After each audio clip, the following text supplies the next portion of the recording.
Túlia. Meu boa tarde a todos. Hoje é dia 5 de junho de 2014, uma quinta-feira. Esse é o verbete de número 3044. Tem 5 páginas, 39 logias e 12 máximos. O tema de hoje é Tríade da Autodesperticidade. A especialidade é a pré-despertologia. Quem escreveu esse verbete é o professor Alexandre Nonato, que está aqui muito bem acompanhado.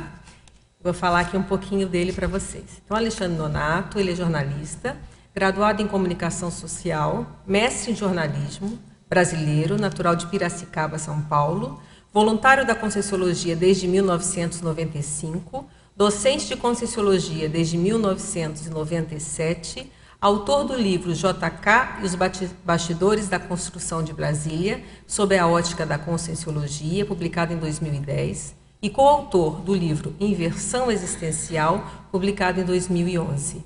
É tenepsista desde agosto de 2010 e Epicom desde abril de 2014. Vamos então à definição do verbete. A tríade da autodesperticidade é a conjugação de 3 qualidades, virtudes ou trafores básicos para o autodesenvolvimento e a assunção da condição de desassedialidade permanente total, desperticidade, a autodefesa energética, a autorretidão cosmoética e a anticonflituosidade. Na pensenologia destacamos o domínio das energias a partir da ortopensenidade, o desenvolvimento da autovigilância pensênica ininterrupta, a ortopensenidade evidente no holopensene pessoal da anticonflituosidade. Em fatologia, a autorretidão cosmoética aprimorada ao longo da vida humana, a anticonflituosidade desenvolvida a partir da autocrítica, os tabus relacionados à desperticidade, a GESCOM potencializando a autodesperticidade, e o neodesafio cognopolitano da desperticidade em 3 anos, proposto em dezembro de 2011. Na argumentologia, na taxologia, temos 12 manifestações a partir das energias pessoais relacionadas à autodesperticidade. Depois temos, em cosmoética, 10 atributos a serem desenvolvidos pelo pré-desperto relacionados à retidão cosmoética e à autodesperticidade. Em efeitos, 10 efeitos práticos da Consim a partir da anticonflituosidade intraconsciencial relacionados à autodesperticidade. Na remissiologia também destacamos 5 verbetes: autodesassedialidade, autoimunidade consciencial, efeito da autodesperticidade, meganível da autoconsciência e ser desperto. A tríade da autodesperticidade é conquista evolutiva factível a qualquer intermissivista, exigindo vontade, autodeterminação, auto-organização com foco na interassistencialidade. Você, em escala de 1 a 5, em qual nível de avaliação pessoal se situa quanto à tríade da autodesperticidade? Algum desses 3 trafores predominam nas manifestações pessoais diárias? Tem aqui uma referência bibliográfica e vamos à mega-análise com a equipe da Enciclosapiens. Autoparapsiquismo, autodiscernimento, anticonflituosidade, antiemocionalismo, imperturbabilidade, priorização, autovigilância, autopesquisofilia, despertofilia, extrapolacionismo, autoconsciencioterapia, interassistencialidade, ortopensenidade, autopriorologia, tenepsologia, predespertologia, energossomatologia, autodesassediologia, autocosmoeticologia e autoconscienciometrologia. Então, para começar, a gente gostaria de perguntar para você a motivação por esse tema, como surgiu esse nome. Conta para a gente. Bom, boa tarde a todos. Primeiro gostaria de agradecer mais uma oportunidade, agradecer também a equipe, toda a equipe da Enciclosapiens pela revisão, pelas revisões, né? Como que iniciou essa escrita do verbete? Já é o 4º que eu estou escrevendo sobre o tema desperticidade, encaminhei mais 2 para revisão, então é um tema que vem me interessando nos últimos tempos. Importante contextualizar que em dezembro de 2011, se não me engano, foi feito uma qualificação para voluntários de ECP2, que é um curso de campo da Conscienciologia. E nesse curso, o professor Valdo Vieira lançou um desafio que, segundo ele, partiu de uma equipe de amparadores, chamado Parapreceptores, que incluiria ali alguns evoluciólogos no meio, onde ele lançou a proposta da questão dos 3 anos da desperticidade, ou seja, da viabilidade de se atingir com empenho, com organização, a condição de desperticidade em 3 anos. Acho que, como tem muita gente que está assistindo, não sei se tem gente pela primeira vez, é importante falar o conceito de desperticidade. Desperticidade é um neologismo, é um acrônimo, né, que significa desassedialidade permanente total, a qualidade disso. Então, o desassédio, ele parte do quê? Da premissa de que, nas nossas interações, nós podemos ter uma condição de assédio extrafísico. Esse assédio é conhecido popularmente, em outras linhas, como obsessão, encosto, possessão, entre outros nomes que existem em várias linhas de conhecimento. Isso se fala, então, da questão de uma outra consciência extrafísica interferindo em uma intrafísica, daí esses nomes.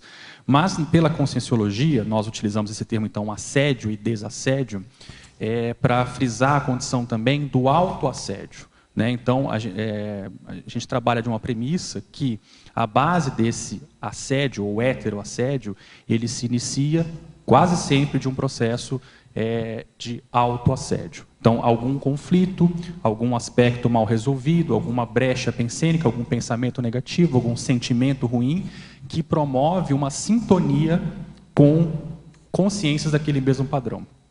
E aí, então, esse é um tema que vem interessando outros pesquisadores, né? Isso vem sendo debatido mais nos últimos tempos, aí, quase 3 anos já, né? Que foi proposto esse desafio para toda a Cognópolis, para quem estiver mais interessado nisso.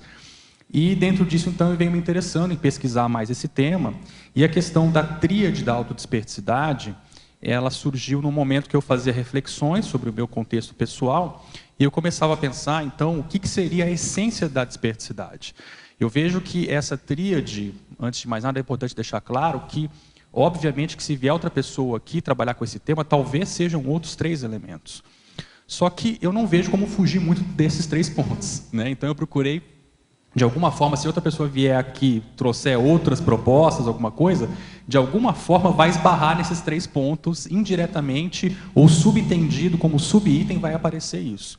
Então, de uma certa forma, eu trabalhei com esse aspecto, procurei me avaliar, procurei avaliar outros casos também, e aí, nesses pontos, são elementos muito essenciais, então, da condição dessa desperticidade, que é quando a pessoa, então, ela se encontra numa condição de desassédio, né? Ela já se livra dessa condição do assédio rotineiro, diário, seja o autoassédio ou o heteroassédio, a interferência dele, no caso. Né?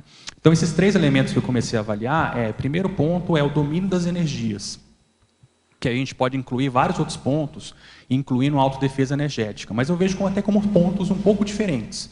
O domínio das energias, ele engloba um aspecto, além da autodefesa energética, a flexibilidade, o jogo de cintura que a pessoa tem com as suas próprias energias. Muitas vezes, até inicialmente, na primeira versão, eu tinha colocado autodefesa energética, quando eu mandei o título do verbete, só que a autodefesa energética, muitas vezes uma pessoa pode ter isso naturalmente e nem sempre isso ser algo homeostático. Uma pessoa pode ser muito fechadona e ter autodefesa energética. Né? Um mega assediador, até certo ponto, pode ter um certo nível de autodefesa energética. Mas isso não é o que a gente propõe aqui na Conscienciologia. Então, por isso eu coloquei algo mais amplo na questão do domínio das energias, porque já se subentende que pode ter ali autodefesa energética e, ao mesmo tempo, a pessoa tem essa mobilidade com as suas energias, a confiança com essas energias. O outro ponto que eu penso que é essencial, tão importante quanto a questão das energias, é a condição da cosmoética.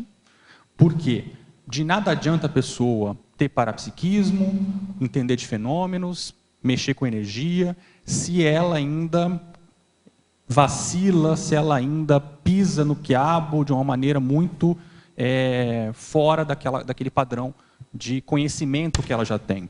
Com isso, é importante deixar claro que, quando a gente fala em cosmoética, ninguém aqui está pregando algo do tipo perfeição, puritanismo, alguma coisa de uma algo do ponto de vista moral, assim, muito severo, mas algo muito simples. Você aplica aquilo que você já sabe, você procura ser o mais correto possível dentro do seu nível evolutivo hoje, né? Porque a gente comete erros. Essa vida humana é imperfecciolândia, né? Então isso é inevitável. Isso na desperticidade não é diferente também, né? Porque a desperticidade tem 50% de lacuna ali em relação ao serenão para preencher ainda, ou seja, muito trafar e trafal para ser preenchido. Mas essa questão da cosmoética, o ponto mais sério, pega no ponto de vista dessa eliminação dessas autocorrupções mais grosseiras, daquilo que a pessoa vem procurando aplicar no seu dia a dia e tentando fazer o seu melhor possível. Aquilo é o melhor que ela está fazendo dentro do nível evolutivo dela, sem autocorrupções grosseiras, muito evidentes, né? E o outro ponto é a questão da anticonflituosidade, que aí entra tanto o aspecto da interconflituosidade com os outros, a minha relação com os outros, quanto a autoconflitividade. E claro, as duas coisas estão relacionadas, mas muitas vezes o peso é maior em um desses dois aspectos. Mas aí é um ponto muito sério, porque a condição de desassédio, ela começa a ganhar uma outra proporção, e aí essa relação com a desperticidade, quando a pessoa começa a ir diminuindo esses seus conflitos íntimos. E isso vem a partir de uma autopesquisa mais aprofundada, de uma autoconsciencioterapia, vem também do processo de assistencialidade, onde a pessoa vai então ganhando mais confiança em relação a ela mesma, em relação às manifestações dela, e com isso os conflitos vão diminuindo. Então eu penso que essa condição da anticonflituosidade é até uma consequência daquilo que ela vem fazendo na programação existencial dela, daquilo que ela vem fazendo no seu dia a dia, né? Então esses são os pontos aí que eu procurei ressaltar com relação a essa tríade da autodesperticidade. Ressaltar aquilo que é essencial na questão da desperticidade. E com base nisso a gente se avaliar qual é o percentual que a gente tem em cada um desses aqui. Então vamos às perguntas aqui do teletertuliano. Em Pensenologia, na página 23, o que caracteriza os auto-ortopensenes?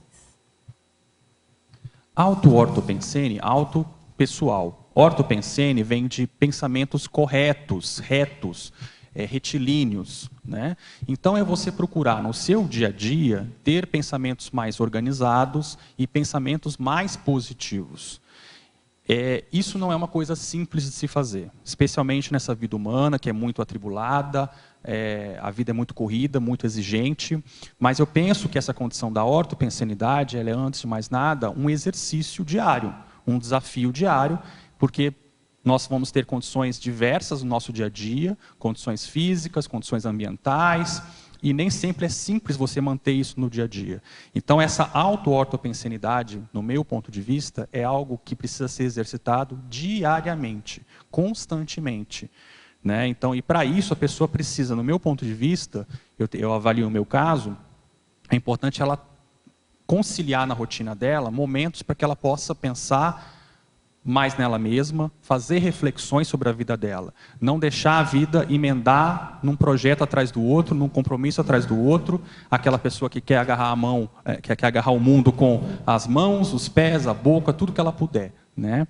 Essa condição, às vezes, dá aquela sensação íntima de que a pessoa está produtiva, nem sempre isso é verdade, e ao mesmo tempo ela acaba fugindo, saindo pela tangente com relação a ela mesma, porque ela deixa de refletir sobre essas questões. Então eu posso até falar um exemplo prático do meu livro que eu escrevi sobre o JK, onde eu destaco exatamente esse traço da personalidade dele. Uma grande personalidade, uma grande consciência, muitos trafores, só que de fato ele tinha essa tendência. Então a tendência do executor, do gestor, do tocador de obras, aquele que vai num projeto atrás do outro, realiza uma capacidade de realização incrível, só que ele não gostava de ficar sozinho, né? Então, e quando ao final da vida dele, ele é, de certa forma, obrigado a isso, porque ele vai para o exílio, então ele é compulsoriamente obrigado a ficar nessa condição de maior recolhimento íntimo, até pelos problemas de saúde dele e outras coisas mais, o que acontece? Ele se sente mal naquela condição. Né? Por quê? Porque ele não queria enfrentar as condições dele, os conflitos dele e tudo mais, né? Então essa questão da auto-ortopensenidade, no meu ponto de vista, passa por isso, da gente estar avaliando os nossos pensenes, e para isso a gente precisa ter um pouco de tempo, espaço mental para pensar sobre isso no dia a dia. Na fatologia, na página 23 também, no final da segunda linha. Favor aprofundar sobre a anticonflituosidade assimilada teaticamente no dia a dia. Isso aqui tem a ver até com o anterior, que é a anticonflituosidade desenvolvida a partir da autocrítica. Então, acho que o ponto inicial é isso daí. Para a pessoa chegar à teática no seu dia a dia, ela precisa começar a ter mais autocrítica em primeiro lugar. Então, essa autocrítica parte do quê? Dela avaliar que conflitos aparecem no seu dia a dia. Então, vejam os conflitos que aparecem com outras pessoas, os incômodos pessoais, as reações que se manifestam mais constantemente. E, no meu ponto de vista, o ponto mais sério é começar a refletir sobre eles. Né? Então, começar a pensar, com que frequência isso aparece? Por que isso aparece? Né? E, a partir daí, a gente pode, então, traçar estratégias, começar a pensar, mas tem lógica agir dessa forma? Por que eu estou agindo dessa forma? Se for o caso, buscar auxílio de uma terapia. Aqui, na Conscienciologia, nós temos a consciencioterapia, que pode ajudar nesse sentido. Então, são pontos aí que eu vejo que o principal é a autocrítica. A pessoa começar a avaliar o que está acontecendo com ela nas reações do dia a dia. Isso é o ponto principal. Para a fatologia, página 24, então na próxima página, segunda linha. Favor discorrer, se possível com exemplo, sobre o domínio das energias a partir da interassistencialidade. Eu penso que o domínio das energias ele é fundamental e ele acontece principalmente a partir da interassistencialidade. A pessoa pode pensar assim, não, eu vou ficar mexendo no meu quarto com energias. É uma possibilidade, todo mundo deve fazer isso. Mas, por outro lado, de fato, esse domínio das energias ele vem com o exercício da interassistencialidade. Por quê? É a partir da interação com o outro que eu começo a fazer acoplamentos energéticos, assimilações energéticas, e a partir disso, então, eu posso assimilar e me intoxicar. E com essa intoxicação, eu tenho que aprender a fazer um outro movimento, que é a desintoxicação, a desassimilação, que é o que nós chamamos de desassim. Então, com base nisso, eu vejo que a interassistencialidade promove mais rapidamente esse domínio das energias. Né? E às vezes a pessoa pode até achar que ela tem um domínio das energias, só que é um domínio que ela tem sobre um certo contexto de zona de conforto. Então, eu mexo no meu quarto, eu me recolho e assim eu consigo dominar as energias e ficar tranquilo. Só que não é autêntico isso, se for ver a rigor. A condição mais teática, vamos dizer assim, ideal, que nós buscamos aqui na Conscienciologia, é essa que a pessoa leva no seu dia a dia e consegue ter um domínio das energias a partir dessas interações. E aí a interassistencialidade, no meu ponto de vista, ela ajuda demais nesse sentido, porque entra um outro fator aí que é o amparo extrafísico de função, que ajuda no reequilíbrio das energias e na assistência que a pessoa recebe e vai oferecer também para outra consciência. No meu caso pessoal, a pessoa pediu exemplos práticos. Eu vou dizer, no meu caso pessoal, que envolve o contexto da Conscienciologia. Eu vejo que o voluntariado é muito importante nesse sentido. É uma oportunidade que a pessoa tem de fazer interassistência e trabalhar com as suas energias. Liderança, se possível, dentro desse voluntariado. Outra questão. A própria questão aqui de defender um verbete é muito importante, né? Então, como é que ela lida com isso? Como é que é a manifestação do antes da defesa do verbete, as interações com as consciex, a interação energética dos pensenes que as pessoas emitem, né? Quer dizer, então, às vezes essa pessoa já leu esse verbete até antes disso, quer dizer, a pessoa já estava pensando no que eu escrevi antes. Como é que acontecem essas interações? Isso é muito importante, porque elas ocorrem. Que mais? Voluntariado, docência. Então, são vários aspectos que a pessoa pode ter, que a Conscienciologia oferece de oportunidades e que a pessoa pode exercitar isso. Fazer a interassistencialidade e desenvolver o domínio das energias. E muitas pessoas não desenvolvem em alguns aspectos, por exemplo, tem receio com relação a isso, né? Por exemplo, a entrar numa docência, entrar num voluntariado mais de cabeça, muitas vezes até em função dessa falta de traquejo com as energias. E aí o que acontece? É o momento justamente que a pessoa tinha para enfrentar essa condição. Né? Então, esse é até um ponto para se pensar. Se a pessoa tem lá, ela vê a Conscienciologia como uma condição que ela quer priorizar para a vida dela. Aquilo é um item importante para a vida dela. E ela tem como meta esses aspectos, voluntariado, docência. Vou dar um exemplo aqui, que é o meu caso pessoal e de muitos aqui. Então, o que acontece? Observe o seu desenvolvimento pessoal. Então, a gente fala bastante do livro pessoal. Qual é a relação do livro com a questão do desenvolvimento das energias. A pessoa está conseguindo fazer o seu desassédio, a sua desassimilação, para chegar nessa condição, para criar uma rotina para isso? Que mais? Docência. Até que ponto o receio que a pessoa tem de se expor, de vir aqui num verbete, de falar e tudo mais, não tem relação com essa questão também das energias. E aí, quando a gente fala de energia, é importante dar uma amplitude maior disso, porque ela é um reflexo de muitas coisas. A gente pode falar em energias com a pessoa trabalhando as suas energias, mexendo, fazendo o EV, mobilizando, exteriorizando. Isso é um outro ponto. O outro ponto é o que ela penseniza reflete as energias dela. Então, isso envolve esse aspecto da auto-ortopensenidade também, já fazendo o link de uma coisa com a outra. Então, o que eu penso sobre mim mesmo, as minhas ilusões, a minha ansiedade, isso tudo interfere nas energias, no domínio das energias. Então, acho que deu para dar uma geral, né? Queria perguntar. Sim, pode ir. Sim. Como que você trabalha com essa questão da ortopensenidade? O domínio das energias a partir da ortopensenidade e depois, em seguida, você traz aí o desenvolvimento da autovigilância pensênica ininterrupta. Como que você age quando você se percebe pensenizando não corretamente? Como que você registra, né? Como que você trabalha com isso? E também eu gostaria de saber se você já percebe a escagem conscientemente. Tá. As escagens. O que eu vejo, tá? Eu acho que, em primeiro lugar, se a pessoa quer investir nessa questão da ortopensenidade, inicialmente, se ela quer fazer isso de maneira profissional, ela tem que investir um pouco mais de tempo. Por quê? Ela vai ter que mapear alguns aspectos do dia a dia dela e das reações diárias. Então, o que eu fiz inicialmente? Eu conjuminei isso com a autoconscienciometria, com os cursos da Cons que eu estava fazendo, e com a autoconsciencioterapia, com a consciencioterapia na OIC que eu estava fazendo. E antes disso já estava fazendo também. Então, nesses aspectos que foi num crescendo, que eu conjuminei com várias atividades, eu procurei mapear onde eu errava na minha pensenidade. De que forma? E aí, obviamente, você começa pelo mais grosseiro, que é aquilo que acaba aparecendo diariamente, reações recorrentes, né? Então aí você vai mapeando e vendo essas situações. Bom, essa situação acontece com essa pessoa, com aquela pessoa, de manhã, de tarde, de noite, em outro contexto, profissional, social. Então você vai vendo que a raiz do problema não é os outros, é você. E aí você vai mapeando aquele aspecto e vai procurando entender um pouco mais as suas reações.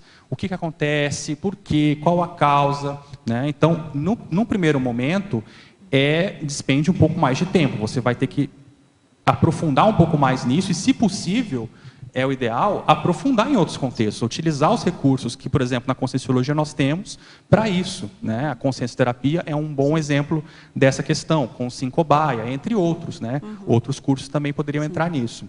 Entendi. E, assim, eu vejo que hoje eu consigo avaliar isso de uma maneira mais tranquila, porque hoje, se eu saio assim com a minha pensenidade, com alguma coisa que vem de raiva, alguma coisa assim, aquilo destoa muito hoje. Sim. Então eu consigo perceber mais claramente isso e eu consigo, inclusive, perceber algumas reações que acontecem.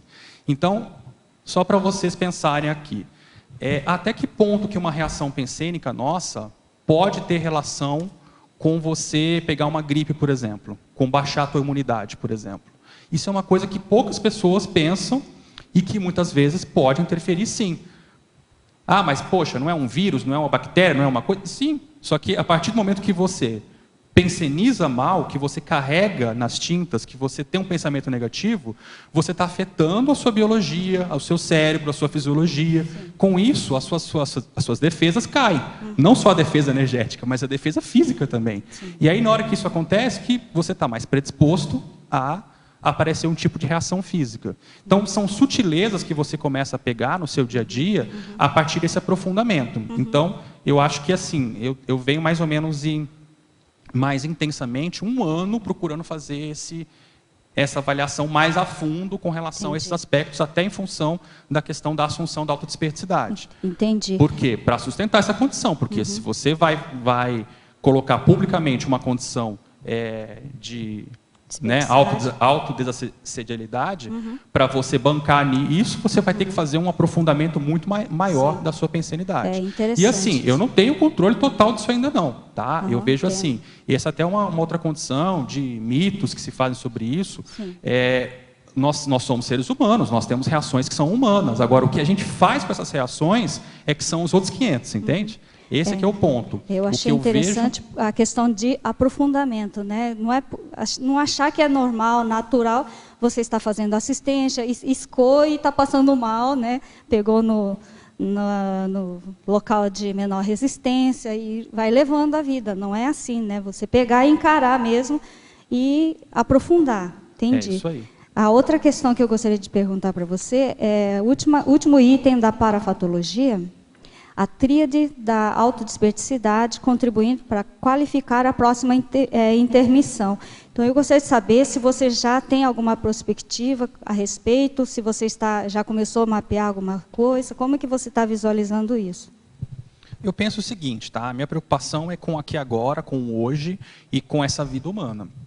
Mas claro que quando a gente pensa em conscienciologia, a gente vai pensar numa perspectiva a longo prazo. E essa longo prazo visa a intermissão. Então, eu já falei aqui em outro verbete que eu defendi, e repito isso, eu vejo assim, no meu ponto de vista, eu acho que com as questões que nós estamos estudando hoje na conscienciologia, é muito pequeno a gente pensar em complexo, só. Sim. Eu penso hoje em autorrevezamento, em próxima intermissão. Então, o que eu tenho pensado hoje no meu dia a dia, as minhas escolhas que eu tenho feito, não é baseado no meu complexo. Eu vou fazer isso para chegar no meu complexo. Não, isso para mim já é o básico.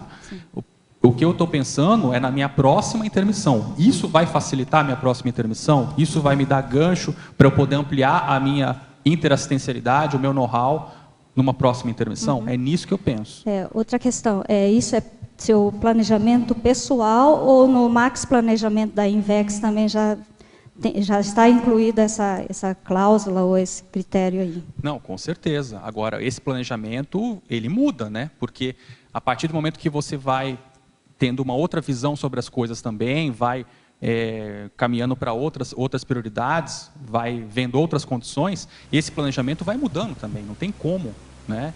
E aí eu vejo assim que esse planejamento ele era muito menor anteriormente. Hoje ele está numa outra perspectiva. Ao mesmo tempo ele está com os pés no chão. E isso é uma característica que eu não abro mão, né? Na página 23, em Fatologia, você fala que na quarta linha, o travão da autodesperticidade. Você poderia comentar um pouco? Esse travão da autodesperticidade foi um outro verbete que eu defendi aqui, né? Travão da autodesperticidade. E aí são vários pontos que a pessoa tem que avaliar o que trava a autodesperticidade dela. Qual que é, no contexto pessoal, aquilo que emperra. Então ela tem que ver se é um processo de ideia, se é um processo de emoção, o que é que está pegando, né? Aí você tem que ver lá o verbete, que tem uma série de relações ali com exemplos de travões pessoais que existem sobre a desperticidade, que a pessoa emperra, né? Um bom parâmetro para ela avaliar é assim, se a vida dela está travada ou se ela está satisfeita como está se desenvolvendo. Esse é um bom parâmetro. Se ela está travando, se ela se sente insatisfeita com algo e alguma coisa trava, significa que isso é um travão para a autodesperticidade dela. Você falou um pouquinho já aqui durante já o começo, mas aqui está GESCOM potencializado, autodesperticidade. Na fatologia, na nona linha, a GESCOM potencializando a desperticidade. Eu vejo isso que no meu caso pessoal fez uma diferença enorme. E aí eu acho que, na verdade, o que eu vejo? De fato, as pessoas hoje na conscienciologia ainda entendem pouco da relação da GESCOM com a desperticidade. Porque a GESCOM é um pedaço de você que está espalhado pelo cosmos, pelo mundo. Então, é um livro seu, que se ele é cosmoético, se ele é assistencial, se ele é esclarecedor, se ele favorece a reflexão, o que acontece? Ele vai parar pelo mundo. Ele pode estar numa biblioteca, em outro continente, e aí você não tem, é como se fosse uma TENEP, você não tem uma dimensão do que ele faz. A gente só vai ter a dimensão disso a partir, de repente, da próxima intermissão, quando a gente começar a ter mais visão de conjunto sobre isso, sobre os efeitos. E isso tem uma relação total com a desperticidade, porque são conexões que você está criando, né? Então, por exemplo, nós estamos aqui nessa aula aqui. Eu tenho as conexões que eu faço com cada um de vocês que estão aqui, intrafisicamente, a conexão com as consciex, a conexão com o pessoal do online. E o livro, o que que é? O livro é como se você estivesse dando aula permanentemente. Porque nesse momento pode estar uma pessoa lendo o meu livro ali. Eu saio daqui, outra pessoa pegou o livro. Então, é uma conexão, um link que eu faço com pessoas pelo mundo inteiro e a gente nem tem ideia do que acontece. Às vezes pode estar afetando positivamente, negativamente, interferindo alguma coisa na TENEPS e a gente nem está pescando o que é a gênese disso. E isso tem relação total com a desperticidade. Por quê? A partir do momento que a pessoa faz um livro, aquilo ganha uma dimensão positiva, aquilo é algo que a pessoa deu o seu melhor ali e aquilo tem um efeito positivo nas pessoas, o que acontece? Aumenta o seu amparo de função, aumenta as conexões que você faz, a sua TENEPS potencializa, e isso tem total relação com a desperticidade. Então, eu vejo que hoje, de fato, né, as pessoas muitas vezes veem as coisas fragmentadas. Não, o processo da GESCOM é um processo intelectual, para quem tem um perfil. Não é. Não é. Se o foco dela é dentro do paradigma consciencial, ela vai estar desenvolvendo o seu parapsiquismo ali também, com as conexões que ela vai fazer, seja positivamente ou negativamente, de acordo com o conteúdo que ela escreveu.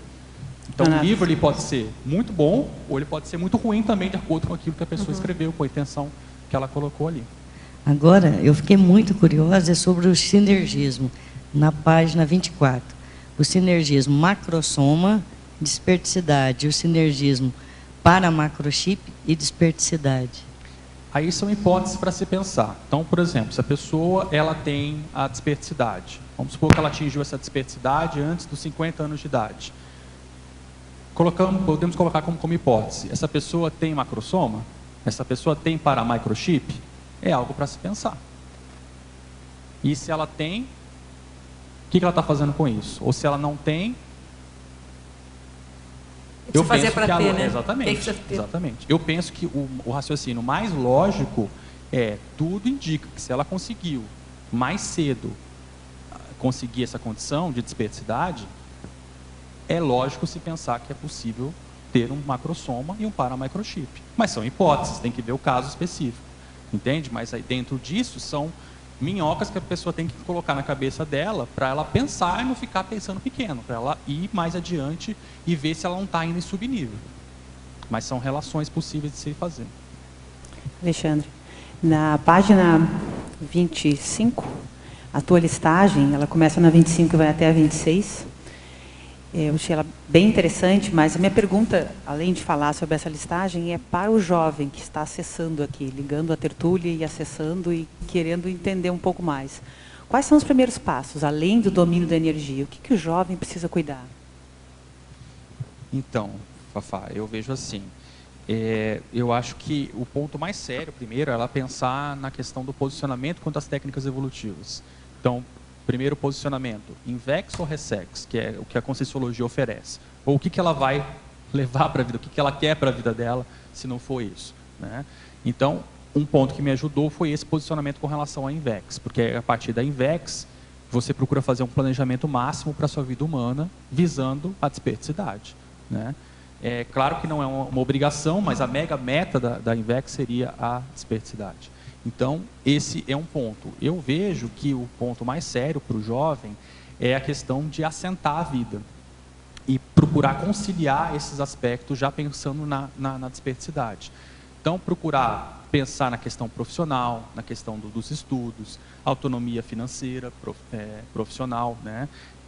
E dentro disso daí, tentar conciliar isso, a Invex, o domínio das energias, né? Então, ali na própria Invex, né, a gente tem no meio do ano um evento chamado Semana da Invex, que vai ser do dia 14 ao dia 17 de julho, o congresso, né, onde a gente vai estar justamente reunindo esse público mais jovem com o intuito de trabalhar essas questões de inversão existencial, desde a juventude, da adolescência, e hoje nós temos diferentes gerações, né? Nós temos uma geração que já está aos 40 anos de idade, praticando a técnica da INVEX. Então, esse intercâmbio com o público já adulto, meia-idade, inversores, com o público de até pré-adolescentes que estão pensando o que querem para a vida, é bem interessante.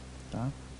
E o curso de entrada, para quem está querendo ter o primeiro contato, o jovem que está querendo ter o primeiro contato, qual é o curso de entrada que você recomenda que ele procure? Aí tem que ver o interesse dela, né? Nós, por exemplo, pelo IPC existe o CIP, né, curso de projeciologia, o CPC, que é o curso de conscienciologia, outras ICs também oferecem. A Sinvex oferece um curso chamado Teoria e Prática da Inversão Existencial. Um deles vai acontecer antes da semana da INVEX, que é 12 e 13 de julho, aqui em Foz do Iguaçu. Esse curso também é itinerante, né? E a própria semana da INVEX também é aberta para isso daí, de 14 a 17 de julho, que vão ser várias conferências, gente do Brasil inteiro participando aí dos Greenvex para isso, tá? Okay. Aí qualquer coisa vale a pena, né? Você está falando aí, é bom, tem o Facebook da Sinvex, tá? Que a pessoa pode pesquisar e tal. E outras ICs que ela tiver interesse, tem a Apex, tem a CIP, tem outras. Aí tem que ver o perfil que ela quer no momento. Tá. Vamos continuar aqui com o Tertuliano. Na parafatologia, página 24, terceira linha. Favor explicar a transição do parapsiquismo cerebelar para o parapsiquismo intelectivo. Esse é um ponto que a manifestação mais grosseira do parapsiquismo é essa cerebelar, né, que é a mediunidade, que é a condição que a gente vê mais em outras linhas de conhecimento, né? Não que não possa ter intelectivo também, mas dentro da conscienciologia a gente procura focar essa convergência do parapsiquismo, as energias, com a condição do mental soma, a intelectualidade. Então, a partir disso, seria o quê? A pessoa procurar desenvolver esses dois vieses, não ficar apenas no aspecto mais grosseiro da mediunidade, do aspecto mais instintivo, mas partir também para uma condição mais mental somática, de estudo, de pesquisa, conciliar isso, né? Que é o grande desafio. Muitas vezes a gente vê aquele perfil clássico, né, que é o do médium, que ele é mais instintivo, ou do acadêmico, que é o teoricão, não tem parapsiquismo. Então o ideal seria conciliar essas duas condições. Isso é bastante raro ainda, por isso que a gente ressaltou isso. Na trinomiologia, na página 24, final da primeira linha. Favor ampliar o trinômio, estado vibracional, sinalética parapsíquica, domínio das energias. Aqui vai num crescendo, né? Não necessariamente nessa ordem, mas muitas vezes acontece dessa forma. O estado vibracional é uma técnica de mobilização de energias, né, onde a pessoa intensifica ao máximo até atingir esse estado vibracional. Tem vários exemplos de técnicas que a pessoa pode acessar aí pelo Google, né, pela internet, que ela pode aprender a fazer isso. E esse estado vibracional, ou as mobilizações energéticas que ela faz no dia a dia, vai levando a pessoa a ter uma soltura maior dessas energias, que vai possibilitar que ela consiga identificar mais facilmente essas sinaléticas. Essas sinaléticas, elas precisam ser mapeadas, vistas, que são sinais, sensações que ela tem no seu corpo, nas suas energias, no seu holossoma, onde ela vai vendo a relação daquele sinal com o que acontece. Então, aquilo pode ser um indicativo de amparo, de assédio, pode ter diferentes contextos. E aí ela tem que começar a mapear isso. E aí, com isso, a condição ideal seria que ela tivesse já uma condição de domínio das energias, né? A sinalética vai levando a isso. A partir do momento que a pessoa vai aflorando as suas sinaléticas, ela vai ficando mais com autodefesa energética. Então, essa é a relação que a gente fez aí. Na taxologia, na página 25, ele, por favor, comentar os itens 1, 2, 6 e 11. Então, 1, absorção das energias. O 2, acoplamento energético. O 6, circulação das energias. E o 11, pulsação dos chakras. Eu não sei se a pessoa já fez algum curso de conscienciologia. Seria indicado que a pessoa entrasse, se não fez, se ela jejuna, que ela pudesse entrar aí, de repente, no site do IPC, de alguma instituição conscienciocêntrica. Esse Tertuliano é de São Paulo, então tem o IPC em São Paulo, né? Poderia tem várias entrar em contato. instituições. Então, digita aí www.iipc.org, né? Existem outras instituições, a Apex Internacional.org, né? Você pode digitar, a própria OIC, e tem outras instituições aí também surgindo em São Paulo. E no caso aqui, né, esses comandos energéticos, essa pessoa pode aprender nesses cursos então. Né? A absorção das energias é a pessoa puxar para si energias positivas, né, para buscar fazer uma compensação energética. Aí a circulação é uma técnica que a pessoa movimenta essas energias da cabeça aos pés, dos pés à cabeça, ou fazendo diferentes movimentos também, mas aí visando atingir o estado vibracional. Esse acoplamento energético, a gente tem até um curso aqui no CAEC chamado acoplamentário, que o objetivo é trabalhar especificamente com isso. É um processo que é feito muito no nosso dia a dia, autenticamente, onde a pessoa, interagindo com outras, ela acaba se envolvendo energeticamente e, com isso, muitas vezes assimilando o padrão de energias dela. E o último é a pulsação dos chakras, né? Também é uma técnica que é desenvolvida, onde a pessoa vai aprendendo a pulsar os seus chakras até atingir esse estado vibracional.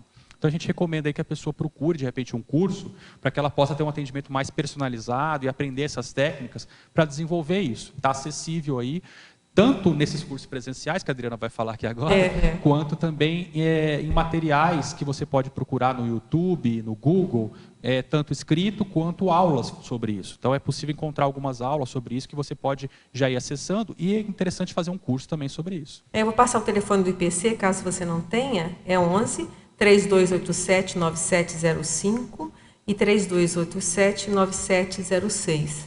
E em breve também vai ter aí em Jundiaí o curso 40 Manobras, que é trabalho de energia. Eu estou sem as datas aqui, mas entre em contato com a CIP, também você pode pegar no site, que também vai ser, não sei, a região que você mora em São Paulo, também é uma oportunidade. Perfeito. Página 23, Alexandre, fatologia. Você falou da relação entre o índice de massa corporal e o autodomínio das energias. Queria entender isso melhor. Bom, as nossas manifestações energéticas, nós já falamos aqui que ela tem relação com tudo, inclusive com a nossa pensenidade. E ela tem uma relação muito próxima, direta com o nosso corpo físico. Então, o nosso padrão de energias, ele reflete diretamente no corpo e vice-versa. Então, dentro disso, uma coisa importante para a pessoa pensar é como está o corpo físico dela. E aí, dentro disso, é importante ela verificar se ela já fez uma avaliação física, se ela faz atividade física, se ela faz uma academia, se ela pode fazer uma avaliação mais específica. Ela vê, por exemplo, quanto de gordura que ela tem no corpo dela, quanto de massa magra, músculo ela tem. Então, isso tem uma relação direta. O que a gente observa é a condição de ter mais músculo favorece o trabalho com as energias e menos gordura. Tá? Embora há de se colocar que muitas vezes a pessoa exagera nesse ponto e fica só nisso e não trabalha com a cabeça, não trabalha com até a própria questão das energias em si. Mas é um aspecto de trabalhar com o corpo físico e a massa muscular importante e reflete diretamente nisso. Entendi. Só para completar aqui a questão do 40 Manobras, vai ser em agosto, de 1 a 3 de agosto, em Jundiaí, tá certo? Eu vou te passar um telefone da CIP, que é 45 2102 1421 ou 45 40 53 99 39. Vamos aqui a mais um teletertuliano. Fatologia, página 23, primeira e segunda linhas. Como nós podemos quantificar a autorretidão cosmoética aprimorada ao longo da vida humana? Autorretidão cosmoética. Aprimorada ao longo da vida humana. É na página 23, fatologia, primeira e segunda linha. Eu acho que é principalmente avaliando os resultados no seu dia a dia. O que vem acontecendo? O que você vem frutificando disso daí? Acho que é uma forma de mensurar, né? A condição da autorretidão cosmoética é possível mensurar porque se uma pessoa ela tem má intenção, ela é anticosmoética, ela tem autocorrupção, aquilo cedo ou tarde vem à tona. Não adianta ela esconder, ela não está escondendo, ela pode estar escondendo para a consciência ela não está escondendo. E dentro disso, se ela cria esse rapport, né, com essas consciências assediadoras, em algum momento isso vem à tona. Em algum contexto isso vai aparecer. Pode ser em um acidente de percurso, pode ser numa situação em que isso apareça à tona. Então, avalie, não que necessariamente que quando acontece isso, a pessoa está sendo anticosmoética, não é isso. Mas para a pessoa avaliar o teu contexto geral no dia a dia, como é que isso vem acontecendo? Né? A sua vida vem fluindo, ela vem num crescendo, você está satisfeita com ela, você vem se aprimorando a cada dia. E isso acho que vem aparecendo de fato no nosso dia a dia. A gente vai vendo que há resultados concretos que aparecem a partir disso. É dessa forma que eu vejo que é possível mensurar. Se a pessoa ela não tem uma retidão cosmoética, em algum contexto aquilo vai travar, especialmente se o que ela busca é evolução, é interassistencialidade. Então, se a intencionalidade dela está claudicando em algum ponto, ou ela vai ter que se deparar com aquilo e reciclar aquele ponto e abortar aquele processo, ou aquilo vai dar na cabeça dela. Então, esse é um processo que eu vejo que é bem sério isso daí. Patologia na 7ª e 8ª linhas. Favor explanar como funciona a relação entre o índice de massa corporal e o autodomínio das energias. Foi o que a gente falou agora. A partir de qual valor o MC é problemático? E de que modo a extinção da mediocridade pessoal é evidente na ficha evolutiva pessoal? Então, respondendo a primeira pergunta. Primeiro né? tenta MC. Eu acho que só para complementar o que foi perguntado aqui, isso tem uma relação direta com a questão da ectoplasmia também. Né? Então, isso afeta diretamente a condição da interassistencialidade, do preparo que a pessoa tem. Então, lá no 40 manobras é muito comum acontecer, lá tem trabalho intenso com as energias, né? A pessoa vai trabalhar com as energias, dali a pouco dá dor no braço, dá dor nas costas. Por quê? A pessoa não está condicionada fisicamente, não está fazendo um preparo físico adequado. Então, é o físico afetando o energético, o extrafísico. Né? Então, é necessário essa condição de trabalhar bem com isso. Agora, aí acho que é bom pegar o que a própria medicina, a fisiologia fala sobre isso. Eu não sei os números de cabeça agora, mas eu sei que mulher... É esperado que a mulher tenha um índice de gordura maior que o homem, né? Então, esse índice aí ele é diferente para homem e para mulher, o que é considerado normal, vamos dizer assim.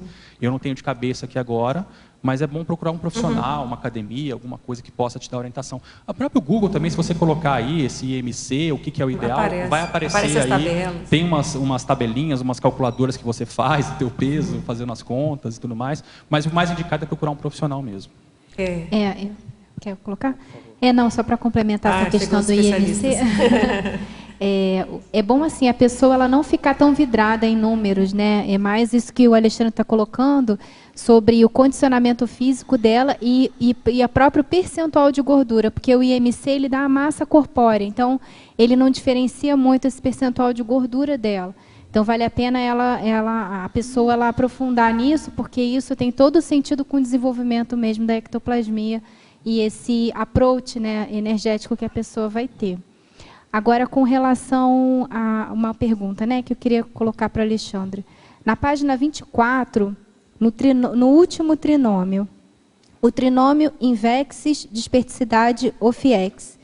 Alexandre, eu queria saber o que você entende sobre a importância da Invex nesse trinômio, né, na chegada da Ofiex, por exemplo. Como é que é esse aprofundamento e o que você entende, desenvolveu com relação a isso? Eu entendo que é uma excelente oportunidade e uma grande responsabilidade para quem assume a Invex desde cedo. Então, eu iniciei na Conscienciologia com 16 anos de idade. Com 17, eu, na verdade, cheguei na Conscienciologia muito em função do que eu já fazia intuitivamente como Invex, né? Então, eu já mexia, eu já fazia uma Invex intuitiva e não sabia, cheguei, foi um dos pontos que eu mais me identifiquei justamente por isso. E a partir daí comecei a, tecnicamente, também não tinha pensado em alguns pontos da Invex, aquilo ampliou, então, o cenário, o contexto, e a partir daí, então, eu comecei a pensar mais seriamente nisso, que é justamente, eu pensava que muitas coisas da vida humana não serviam para mim e, ao mesmo tempo, eu não sabia o que eu poderia preencher com isso.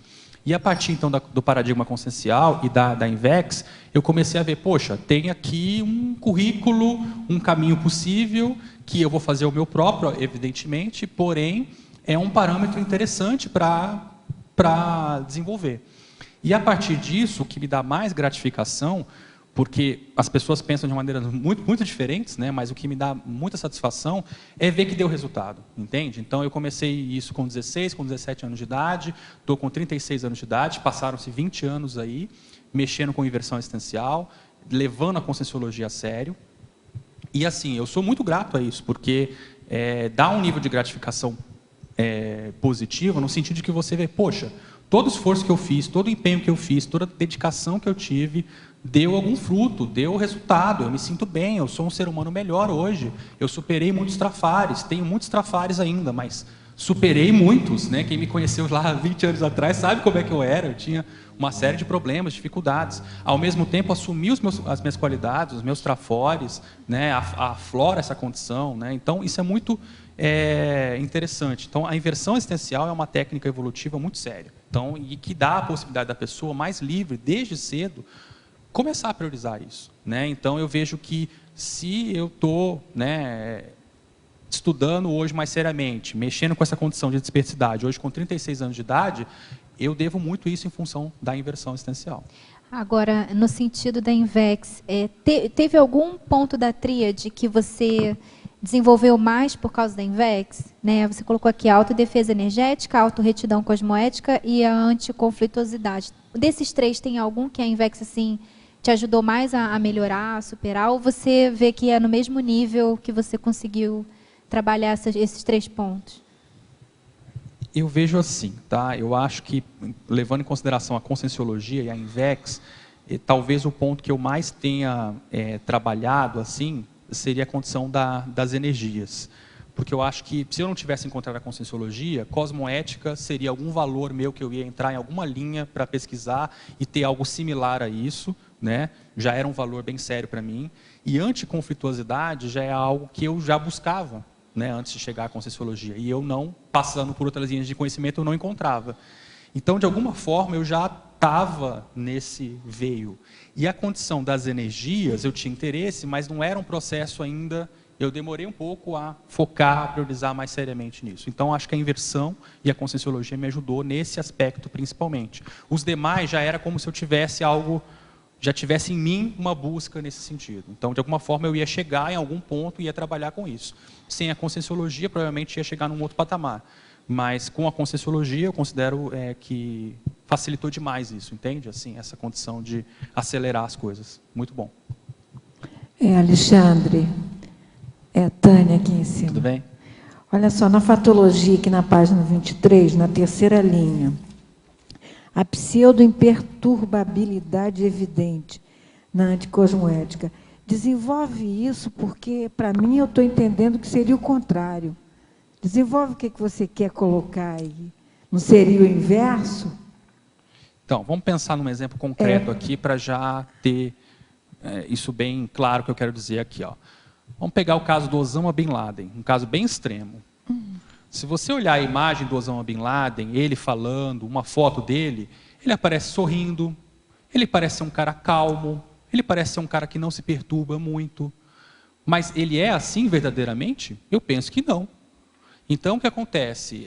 Se a gente vai desenvolvendo o parapsiquismo, Tânia, a gente vai vendo isso. Muitas vezes a pessoa está na tua frente, ela está sorrindo, só que por dentro dela, ela está pensando mal de você. Por dentro dela, ela está mal intencionada, ela está dissimulada. Então, até certo ponto, é uma pseudo-imperturbabilidade. Porque ela faz uma máscara de que ela é uma pessoa imperturbável, que ela é uma pessoa, né, agindo dessa forma, mas não é. E isso se manifesta de que forma? Na anticosmoética dela. Então, na hora que o Osama Bin Laden, né, coordena lá um grupo de terrorismo, um atentado terrorista, é evidente que esse cara é perturbado. Por quê? Porque o nível de anticosmoética do cara é extremo. Então, é uma pseudo-imperturbabilidade. Entende? Então, é nesse sentido que a gente está colocando. Mas no nosso dia a dia, a gente pode pensar isso em relação a gente e em relação às pessoas que a gente convive. Então, as aparências enganam. Né? Então, muitas vezes a pessoa fala assim, ih, mas aí a pessoa está perturbada. Poxa, mas a pessoa muitas vezes está ali fazendo um baita desassédio. E às vezes a pessoa não está perturbada, ela está tendo uma reação veemente. Como assim? Não, mas a pessoa está perturbada, olha lá como é que ela está, falando alto, levantando a voz. Mas você não acha que nesse caso justificava ela levantar a voz para fazer o desassédio, para botar a banca ali no que era necessário? Então, são paradoxos que existem nesse sentido. As pessoas muitas vezes acham que a pessoa está perturbada e não está. E às vezes a pessoa acha que a pessoa ela é imperturbável e não é. Então, isso é o quê? Visão intrafísica, visão pequena. As pessoas pegam as aparências e tiram deduções simplistas. Então, na verdade, a gente colocou isso aqui até para criar uma provocação mesmo de reflexão. Como que as aparências enganam muito? Né? E como a gente vive numa era muito tecnológica hoje, muito digital, onde a gente muitas vezes não conhece profundamente as pessoas, tem um contato superficial com as pessoas, esses enganos aparecem cada vez mais. Se ele não tivesse conflito, o conflito não apareceria. Se ele está em conflito com outras pessoas, Exatamente. já mostra que há um alto conflito ali que reverbera, né, no externo. E a anticosmoética, às vezes evidente ali numa condição, né, o efeito que dá nas pessoas. Pegamos um caso extremo aí para ficar mais claro, mas aí a gente pode pegar casos mais sutis. Perfeito. Alexandre? Então, ok, obrigada. Tá. Tudo bem? Estou com uma dúvida aqui na fatologia, página 23, quarta linha, de cima para baixo. A autoconscienciometria na condição de pré-requisito para a conquista da tríade da autodesperticidade. Pode falar um pouco mais? A autoconscienciometria? Eu vejo como um ponto essencial esse, porque para a pessoa, por exemplo, vamos pegar aqui a condição da anticonflituosidade. Para a pessoa diminuir isso nela, ela tem que se conhecer mais. Ela tem que entender quem ela é. Ela tem que saber quais são os trafores, as qualidades, e os trafares, os defeitos que ela tem. E os trafais também, que é aquilo que falta a ela. Isso é fundamental, porque se ela não souber esse básico, como é que ela vai identificar quais são os conflitos que ela tem? Ou como é que ela vai identificar como superar esses conflitos que ela tem? Né? E aí é um crescendo. Eu vejo que essa autoconscienciometria, a conscienciologia, ela oferece alguns recursos bem interessantes nesse sentido. Uma é aquele gráfico 360 graus do conscienciograma, que a pessoa preenche ali o conscienciograma e tem uma visão pessoal, autoimagem. E outro é a heteroimagem, que quando você vai para um consciência cobaia, aí o outro te mostra a visão que ele tem de você. E aí, essa condição, a autoimagem e a heteroimagem, não necessariamente elas são reais, elas são leituras, né? E a partir disso a gente começa a se aproximar mais da realidade, fazendo esse cotejo entre uma coisa e outra. A minha autoimagem e o que os outros veem de mim. Então, a partir daí, puxa, mas eu nunca tinha pensado nisso. Então, aí a pessoa vai aumentar a reflexão dela. E um segundo ponto seria a autoconsciência terapia, né? Porque a autoconsciência terapia vai mais a fundo ainda nisso. E, no meu ponto de vista, é fundamental nessa questão da autoconsciência. Eu tenho outra questão baseada na autoconscienciometria. Eu estou fazendo o curso da Consciência, né, o Fundamentos, eu estou no Recim 2 agora. Legal. E a coisa que eu percebi é o seguinte, com relação à desperticidade, né?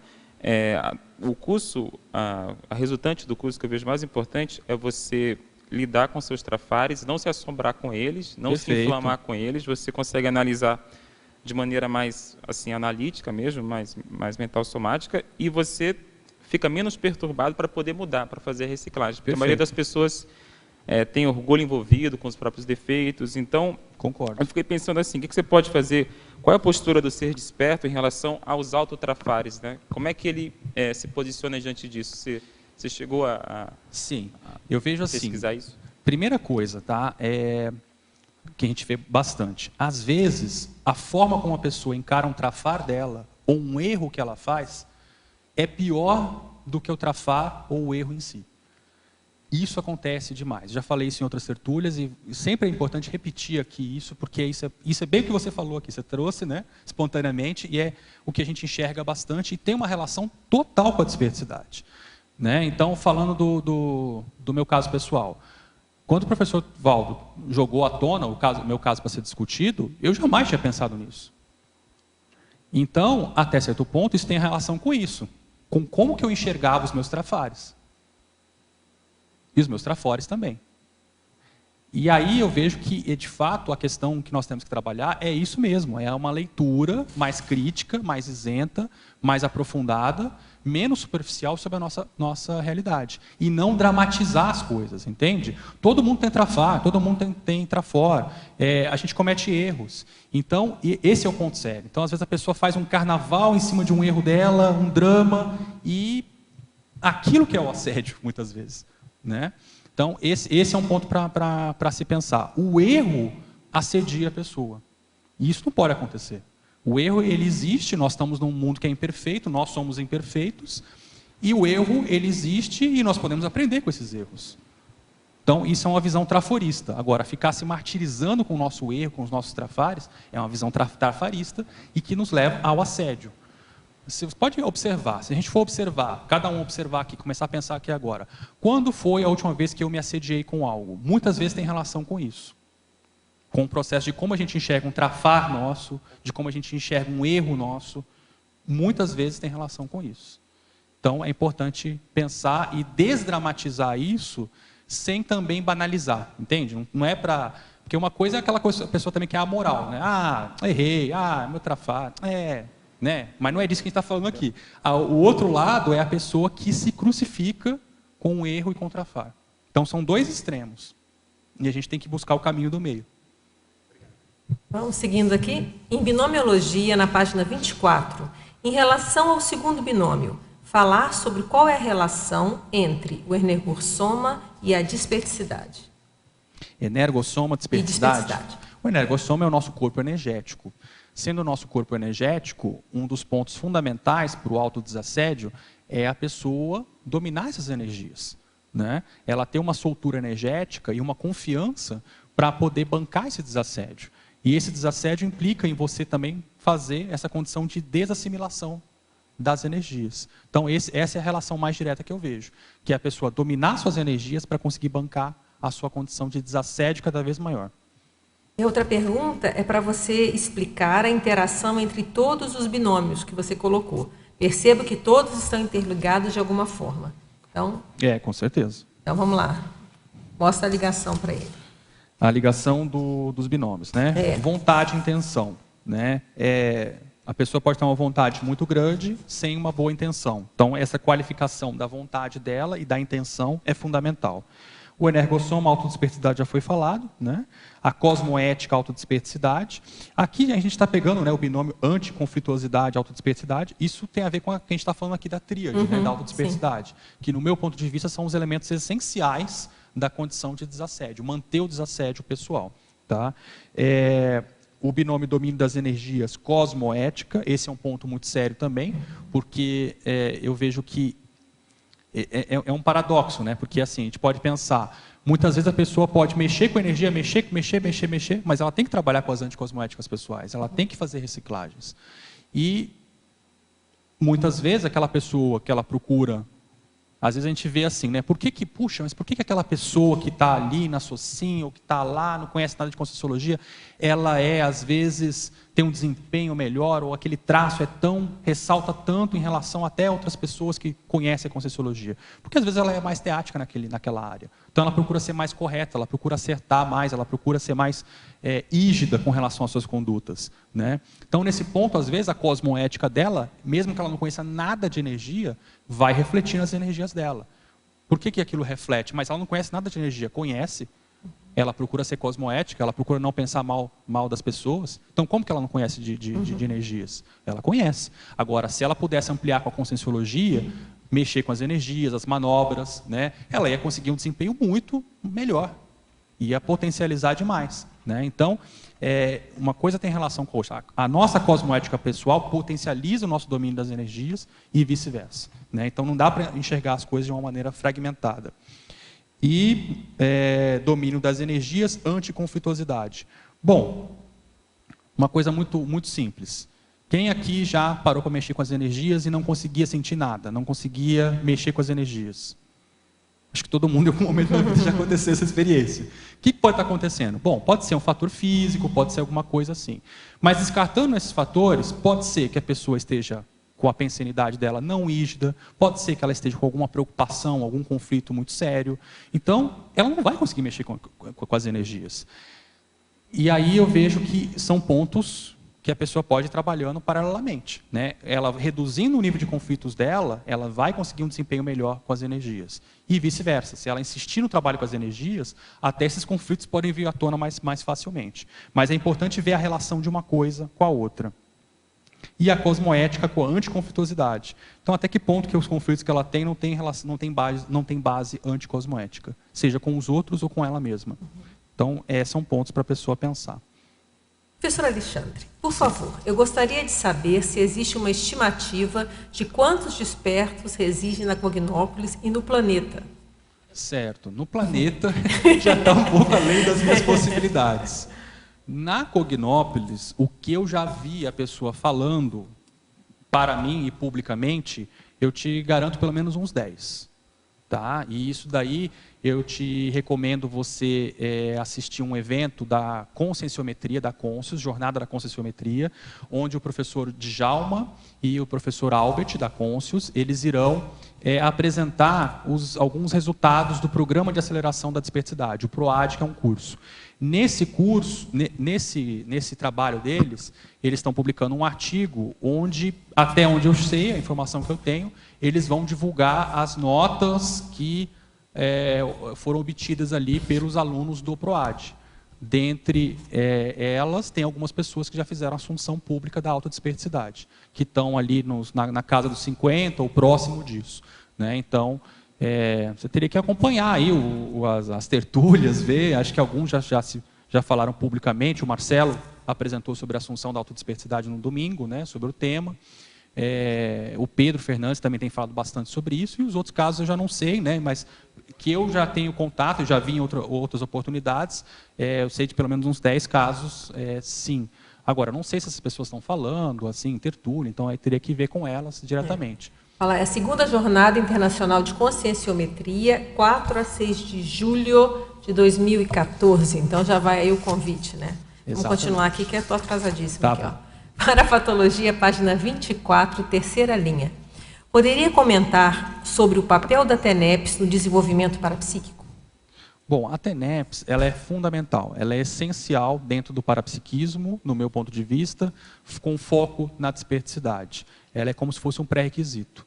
Então, a TENEPS, ela é uma oportunidade que a pessoa tem diária de contato com os amparadores para a interassistencialidade. E essa interação, esse desenvolvimento, esse trabalho, tem total relação com a desperticidade. Então, eu não sei se a pessoa tem conhecimento do que é a TENEPS e tudo mais. Não tem, essa é a pessoa que sempre manda para cá.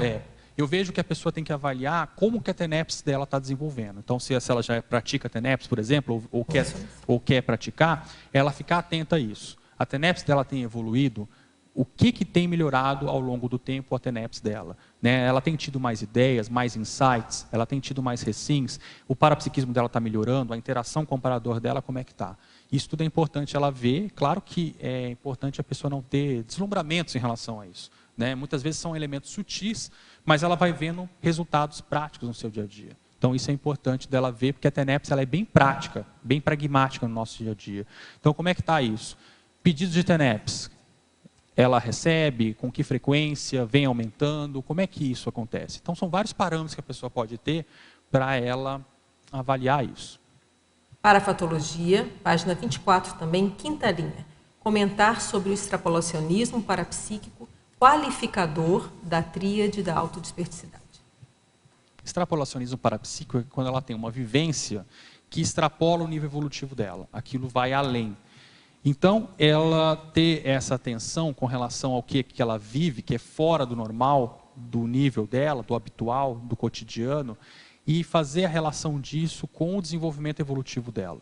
E aí, avaliar, no caso a gente está colocando aqui, a relação disso com o desenvolvimento dela para a desperticidade.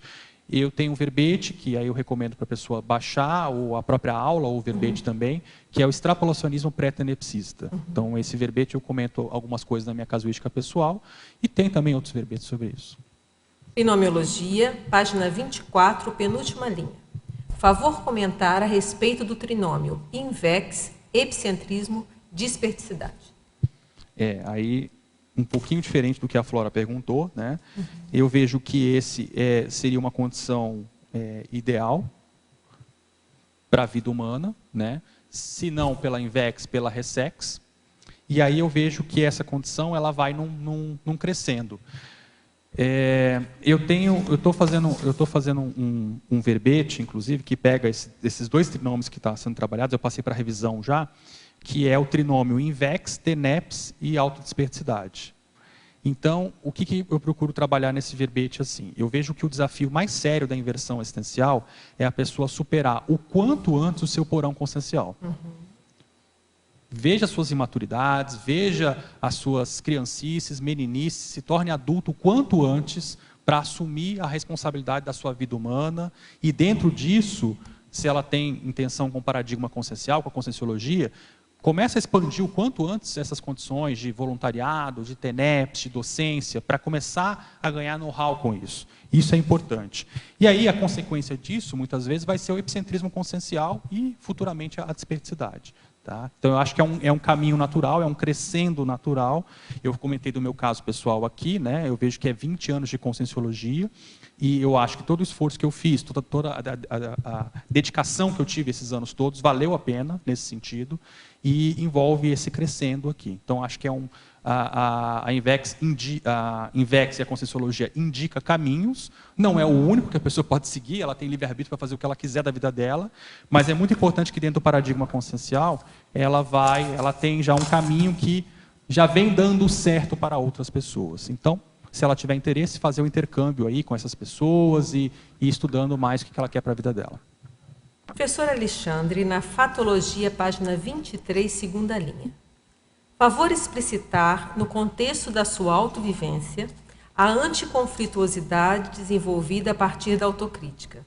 Favor também comentar sobre essas questões. Se poderia considerar tal atitude em uma constante vigília de próprios pensenes?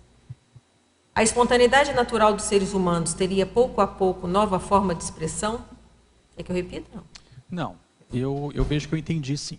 Pensa no seguinte, para a gente conquistar um hábito, a gente primeiro tem que fazer um investimento inicial. Então, por exemplo, vamos dizer assim, todos nós aqui devemos ter o hábito de escovar o dente, tomar banho, por exemplo. A gente não fica pensando nisso, a gente já conquistou esse hábito e é inerente, espontâneo no nosso dia a dia. A mesma coisa essa questão com relação à nossa pensenidade, a avaliar os nossos conflitos, as nossas reações diárias. No começo vai ser mais difícil porque a gente não está habituado a fazer isso. Então, vai exigir mais atenção e tudo mais. Eu vejo assim, não é que a pessoa tem que ficar 24 horas pensando na sua pensenidade. Ela vai viver a vida dela, ela vai seguir. Só que ela tem que ter uma atenção. Essa atenção por exemplo, se ela quer a desperticidade, se ela tem um foco nesse sentido, nesse desenvolvimento, ela tem que ter atenção toda vez que aquilo sai do trilho. É igual assim, o avião está indo, ou o trem está indo. Aquilo começou a descarrilhar, ou começou a dar turbulência, opa, atenção. Mas está seguindo o fluxo? Segue o fluxo, vamos em frente. Né? Então, é nesse sentido que a pessoa tem que pensar. No começo vai ser mais difícil. Depois isso vai ser espontâneo, natural, a ponto de que ela chega num ponto que ela vai perceber assim. Ela vai seguir aquilo, vai ser natural para ela, e quando aparece algo que destoa da pensenidade dela, da reação, aquilo vai chamar atenção. Vai ser tão deslocado que vai chamar atenção. Né? Então é por aí que ela tem que pensar. É isso que vem lá da Europa. Em Parafatologia, na página 24, primeira linha, poderia explicar como é a sua organização diária quanto ao autodomínio do estado vibracional profilático? Você considera ter domínio total de suas energias? Não. O que eu tenho é no meu código pessoal... Bom, aí depende do que a pessoa chama de domínio total das energias. Eu posso dizer uma coisa, eu confio no meu taco para fazer desassim e para fazer desassédio em mim, e, quando preciso, em outras pessoas também, em certos contextos. Nisso, sim. Se eu tenho domínio total, o que você chama de total? Eu acho que total, no meu referencial, não. Seria o serenão, né? Se a gente pensar nesse parâmetro, né? O que seria isso? Eu tenho um princípio no meu código pessoal de cosmoética, que é o seguinte, eu não me permito dormir assimilado, intoxicado. E isso é algo que eu vejo que antes eu tinha um mau hábito até por ter facilidade de mexer com as energias e também de seguir com as minhas coisas sem muita interferência, eu ia levando intoxicado e achava que isso era normal e levava, só que aquilo era uma bola de neve que trazia algumas consequências do ponto de vista de convivialidade, do ponto de vista de irritabilidade, aquilo chega num ponto que você não consegue segurar mais. Então, o que eu vejo? Hoje eu procuro abortar o processo quando eu percebo qualquer alteração. Então, eu tenho como seguinte referencial. Sabe aquele padrão que você sai de um curso de campo, ECP2, acoplamentário? Aquilo tem que ser o nosso referencial. A pessoa às vezes fala, mas eu volto para o meu dia a dia e viro abóbora. Não deixar voltar. Então, é o seguinte, tenha como referência que esse seu padrão que você estava no ECP2, no acoplamentário, um curso de campo, aquilo é o seu padrão de consciência. Você consegue ser aquilo. O teu padrão que não é normal é esse padrão que você vira abóbora. Então, eu tenho procurado trabalhar dessa forma, pensando assim, eu não vou dormir assimilado. Consigo 100% de êxito? Não. Mas eu consigo uma boa proporção de êxito, sim. 80% dos meus dias eu durmo, eu não estou assimilado. E se eu, por um acaso, acontece isso, é ainda por alguma incompetência minha, de que eu tentei mexer, não deu certo, não foi possível, mas de alguma forma eu estou aprimorando isso. Virou uma então, casuística para ser estudada. Com certeza. Quando não e aí pegou, a pessoa tem que ver o contexto dela, e aí ela avaliar o caso dela, o que pega, o que é o mais interessante. E na parafatologia, você já falou, mas é bom fazer um resumo rápido para ela. A terceira linha, como é que funciona a transição do parapsiquismo cerebelar para o parapsiquismo intelectual? É você pesquisar mais, é você priorizar mais o mental soma. É você não ficar só no parapsiquismo instintivo. Sair da condição de mediunidade apenas para uma condição de animismo, de parapsiquismo desenvolvido pela sua vontade e com mais técnica. Pensenologia, página 23, penúltima linha. Favor ampliar o item desenvolvimento da autovigilância pensênica ininterrupta. Uhum. Eu acho que é o que a gente estava falando aqui, né?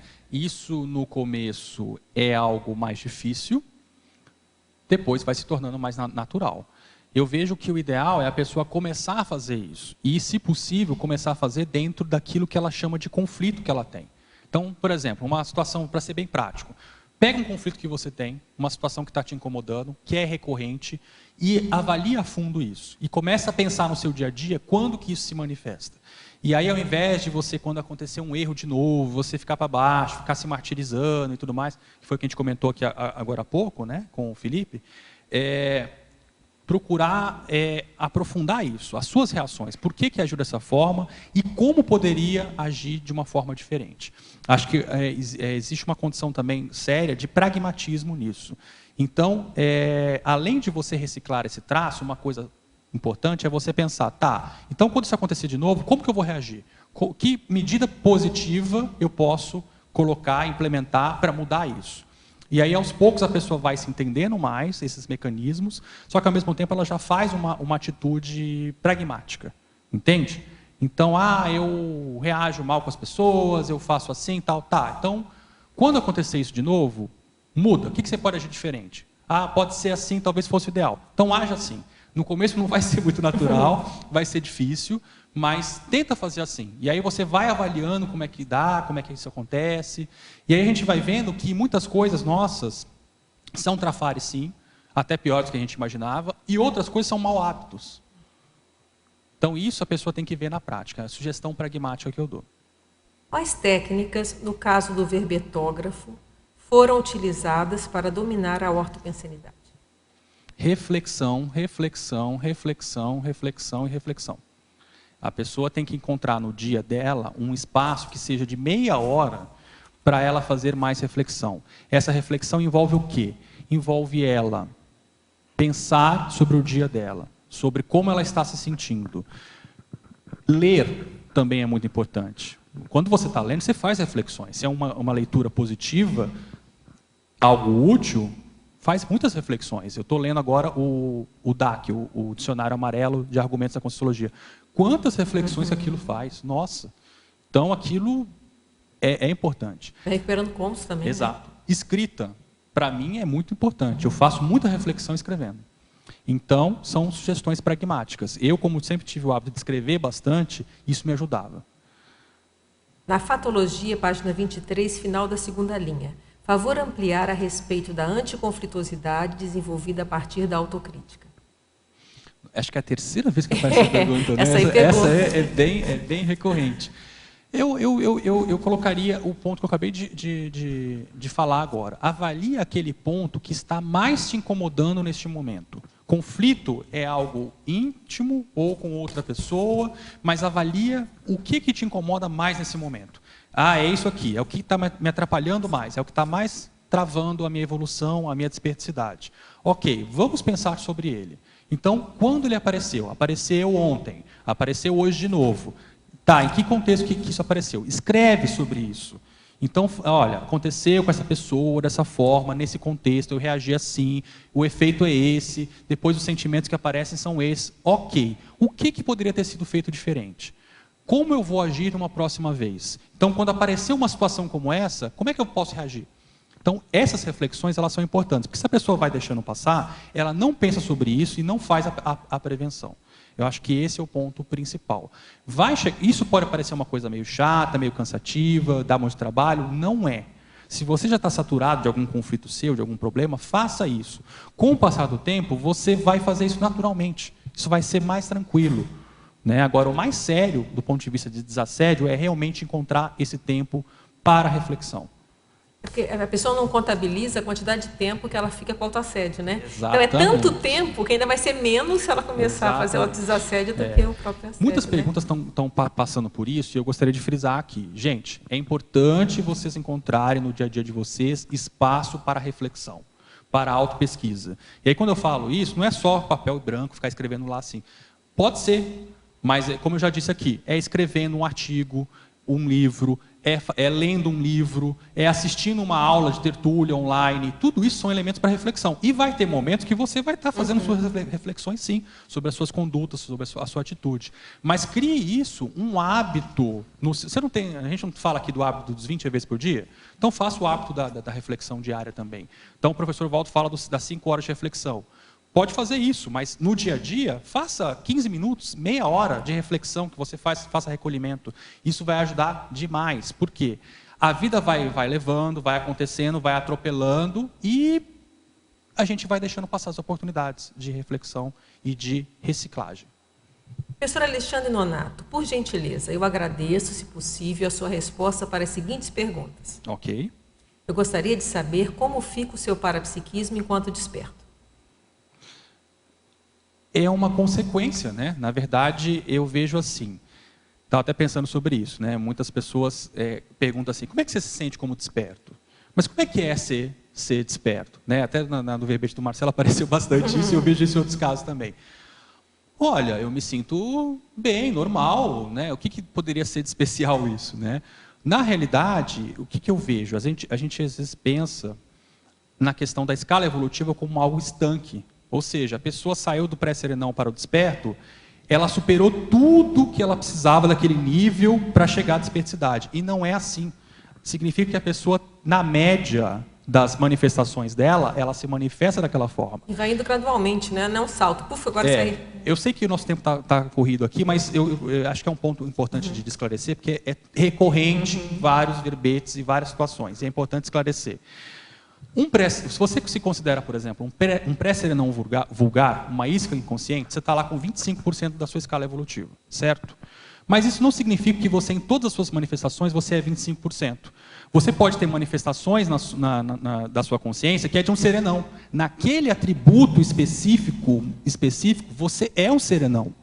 Mas você não é um serenão na escala evolutiva. Você tem um traço de serenão. Por isso que o professor Val trouxe aquela questão das insinuações, da serenologia e tudo mais. Porque são insinuações. De fato, são traços ali que indicam a condição de serenologia. Agora, se a pessoa é ou não, são outros 500. E outra coisa, o cara que é isca inconsciente, ele pode ter traços também de consréu. Também pode ter. Então, a média das manifestações indicam que a pessoa está ali, nos 25%, 30% e tudo mais. Com o desperto, a gente pode dizer que é a mesma coisa também. Agora, a diferença que eu vejo com a condição do desperto é que as manifestações dele já são mais equilibradas. Então, não dá para esperar uma manifestação de consréu num ser desperto, porque já se indica uma condição de autodesassédio. Porém, por exemplo, você pega ali, TENEPS, ele já domina totalmente a TENEPS? Será 100%? Isca consciente, projetor consciente, ele já domina a projeção consciente 100%? Então, isso varia de caso para caso. Há despertos que vão ter uma desenvoltura maior, outros menos, mas há uma compensação em termos de atributos. Então, por exemplo, um desperto pode ter mais facilidade para sair do corpo, pode ter mais projeção. O outro, ele pode ter mais domínio, desenvoltura com as suas energias, que aquele outro que sai do corpo com facilidade, mas não tem tanta desenvoltura assim com as energias. Mas uma coisa puxa a outra. Na média das manifestações, aquela consciência, aquele ser desperto, ele é desassediado, mas esse se manifesta dessa forma, aquele outro dessa forma. Então, para todos nós, a gente deve pensar dessa maneira, que nós temos manifestações que extrapolam que podem ser de evoluciólogos e serenões, mas é naquele ponto específico, que é o megatrafor, por exemplo, né?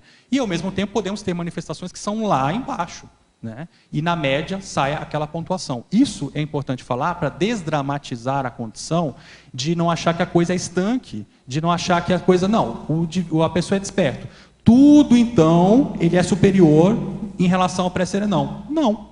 Às vezes, o pré-serenão, naquele aspecto, é superior ao ser desperto. Como você pensioniza com relação aos nossos políticos e à violência contra pessoas e animais? Veja, a coisa mais séria da questão da desperticidade é pensar o seguinte: você não controla tudo. Você não pode mudar tudo. O que você tem que fazer é procurar buscar a sua autoconsciencialidade, trabalhar a si mesmo e fazer o melhor que você pode no seu dia a dia. Então, essa condição que às vezes aparece, a pessoa tem dificuldade, a política brasileira, como que eu vou pensar bem em relação a isso, ou com os animais, como que eu vou pensar em relação a maltratos com animais, com crianças. Gente, infelizmente o mundo é assim. E nós não podemos controlar isso, nem serenão controla isso, por que eu vou querer controlar isso? Né? Então, veja, agora, eu posso pensar em ajudar, eu posso pensar em fazer o que é possível nesse sentido. E o grande desafio nosso é saber conviver nessa dimensão humana com todos esses problemas de uma maneira tranquila, sabendo que nós temos limites, sabendo que nós podemos ajudar, mas não vamos controlar tudo. E por fim, qual é o passo mais difícil para se chegar à desperticidade? O passo mais difícil é a pessoa aprofundar na sua autopesquisa num nível profissional.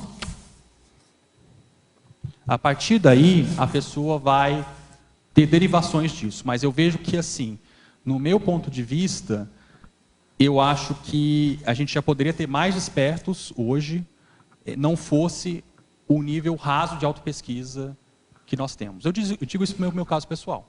Então, eu sou um exemplo disso. Eu acho que a condição, eu perdi muitas oportunidades em função de não aprofundar na autopesquisa. Né? Então, vamos aproveitar as oportunidades que temos aí e seguir em frente. Alexandre, página 23, Fatologia, a última linha. Eu gostaria que você fizesse uma associação entre o neodesafio da desperticidade em 3 anos com o curso SCP-2 e o A complementar. Quais são as contribuições que cada curso oferece? Com qual frequência você fazia para chegar nessa meta? Os 2 cursos visam atingir a desperticidade. Então, quanto mais você trabalhar com esse curso, melhor. O SCP-2 era um curso que eu fiz algumas vezes. Eu fiz mais o acoplamentário, mas eu acho que aí é a questão da pessoa avaliar qual que é o perfil dela, o que ela se interessa mais. O acoplamentário eu cheguei a ser voluntário, coordenador, né? Então isso me ajudou demais. E eu acho que são cursos que têm profunda relação com a desperticidade. Eu acho que é isso daí, a pessoa, aquilo que eu comentei anteriormente. O ideal é a pessoa fazer um curso desse e ver como é que ela sai desse curso. Aí ela sai, muitas vezes ela vai se sentir, poxa, eu estou muito bem, eu estou equilibrado. É esse referencial que a pessoa tem que ter para a manifestação dela do dia a dia. A pessoa não pode achar que isso é anormal na manifestação dela. Não, o anormal é como ela é no dia a dia e ela acaba se enrolando. Né? E isso é o ponto anormal. Eu acho que esse, então, é um ponto sério e aí vale a pena investir cada vez mais nesses cursos visando aprofundar isso. Esse é a dica que eu dou. Já respondeu, mas faz só um resuminho para ela. Na 7ª linha, a gentileza explicar a relação entre o índice de massa corporal e o domínio das energias. Mais especificamente, como se estabelece tal relação? Isso. Aí, se a pessoa pegar a tertúlia ali no começo, nós já discutimos bastante isso, o que vale frisar é, procura um profissional e veja quanto de gordura você tem no seu corpo e quanto de músculo, massa magra, você tem no seu corpo. O ideal é você ter um pouco mais de massa magra e menos possível de gordura. Isso varia de homem para mulher, a taxa normal, mas é importante ela ver a relação disso, porque tem total relação entre uma coisa e outra. Qualquer coisa, ela dá uma olhada no comecinho da tertúlia que a gente comentou sobre isso. Na condição de desperto, o seu parapsiquismo foi alavancado? Ficou mais fácil a projeção lúcida e a visualização de consciências? Favor comentar a respeito. Então, mais uma pergunta que cai nessa condição. Virou desperto, já explicou, né? Não é assim. Então, é um processo que vai continuamente. O que eu posso te dizer é que de um tempo para cá, eu tenho investido bastante em mim, bastante em autopesquisa, eliminando as minhas autocorrupções, investindo nos meus trafores, e isso tem relação com a condição da desperticidade. Dentro disso, quando a tua vida começa a deslanchar, começa a ir não crescendo, o teu parapsiquismo inevitavelmente vai acompanhar isso. Então, é esse o ponto, mas, mais uma vez voltando, não raciocina dessa forma, virou desperto, tchum, não é assim. As coisas não são separadas, né? Então, vai num processo de um crescendo. E uma coisa tem relação com a outra. Eu vejo que o ponto mais sério para se trabalhar na condição da desperticidade, a projeção é muito importante, mas é a condição da desassim. Esse é um ponto muito, muito crítico na condição para se manter desassediado. A projeção vai potencializar muita coisa, mas a desassim é um ponto bem sério, e dentro disso, ela pensar na escagem consciente, nas sinaléticas, que são pontos fundamentais para ela começar a ver a desperticidade. Sinergismologia, página 24, quanto ao primeiro e segundo item. Poderia esclarecer como eu poderia saber se tenho macrosoma ou paramicrochip? Se os tivesse, de que maneira eles poderiam otimizar para a desperticidade? Essa é uma dúvida que eu também tenho, coloquei aí como hipótese, tá? Mas é só para a pessoa pensar da seguinte forma: ela tem algum traço de manifestação, seja físico, seja holossomático, que destoa, seja positivo ou seja negativo, que aquilo possa ter relação com o processo de catálise da evolução dela? É isso que ela tem que pensar. Então, foi por isso que nós colocamos a hipótese aqui de um desperto, que conseguiu, por exemplo, na fase preparatória, essa condição. Ele tem macrosoma, ele tem paramicrochip? É uma hipótese bem provável. Mas não dá para afirmar categoricamente. Mas é possível. Uma coisa leva a outra. Uma coisa, a gente pode fazer associação com vários itens, né? E, enfim, então é mais ou menos isso. Patologia, terceira linha. Você também já respondeu essa. Ó. Favor aprofundar a pseudo-imperturbabilidade evidente na anticosmoética pessoal. Faz um resuminho para ela. Então, foi aquilo que nós comentamos lá no começo, a pessoa pode rebobinar a fita, né? E aí ver o que a gente discutiu lá. Mas pensa assim, é aquela pessoa, são os paradoxos. Você está ali com uma pessoa, aquela pessoa é sorriso na tua frente, e ela é super aparentemente tranquila. Só que no íntimo dela, ela está pensando mal de todo mundo, ela pensa... ela é mal intencionada, então é um inferno interior que tem ali, né? E não tem imperturbabilidade. Então aquilo é aparente, porque você vai olhar para a pessoa, você fala, nossa, que pessoa tranquila, que pessoa imperturbável. Pega o exemplo que nós temos aqui do Osama Bin Laden, que você olha e você fala, não é possível, porque aparentemente é um santo aquilo ali, né? Falando, né? Com uma tranquilidade, com uma calma. Então é uma pseudo-imperturbabilidade. Na verdade, ali por dentro tem um processo intraconsciencial patológico, né?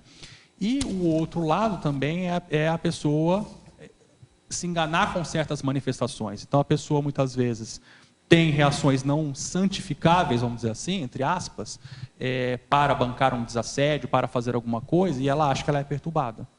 Sendo que não é. Às vezes a pessoa está fazendo desassédio, ela não se perturba com aquilo ali, né? Então, são os paradoxos da vida, e aí eu vejo que o que entra para ajudar principalmente nisso é a questão do parapsiquismo. Com o parapsiquismo, você vai ver que tem alguma coisa errada com a pessoa, não bate o que ela está falando, o que ela está aparentemente manifestando no intrafísico com as energias dela. Então, o parapsiquismo ajuda demais nisso. Estrangeirismologia. O que seria o despertário?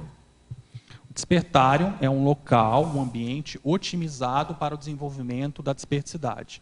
Estou escrevendo um verbete, aliás, já mandei para revisão esse verbete chamado Escola de Despertos, que é um local que nós estamos desenvolvendo, um projeto que nós temos na Simvex, um ambiente intrafísico que a gente vai buscar desenvolver, aprofundar atividades focadas para a desperticidade. E ali dentro vai haver também o despertário, que é um ambiente onde ela vai poder pensar em locais específicos, em mesas específicas, num local isca consciente, outro local sinalética, um outro ponto, a despertometria dela. Então, é um ambiente preparado, otimizado para isso.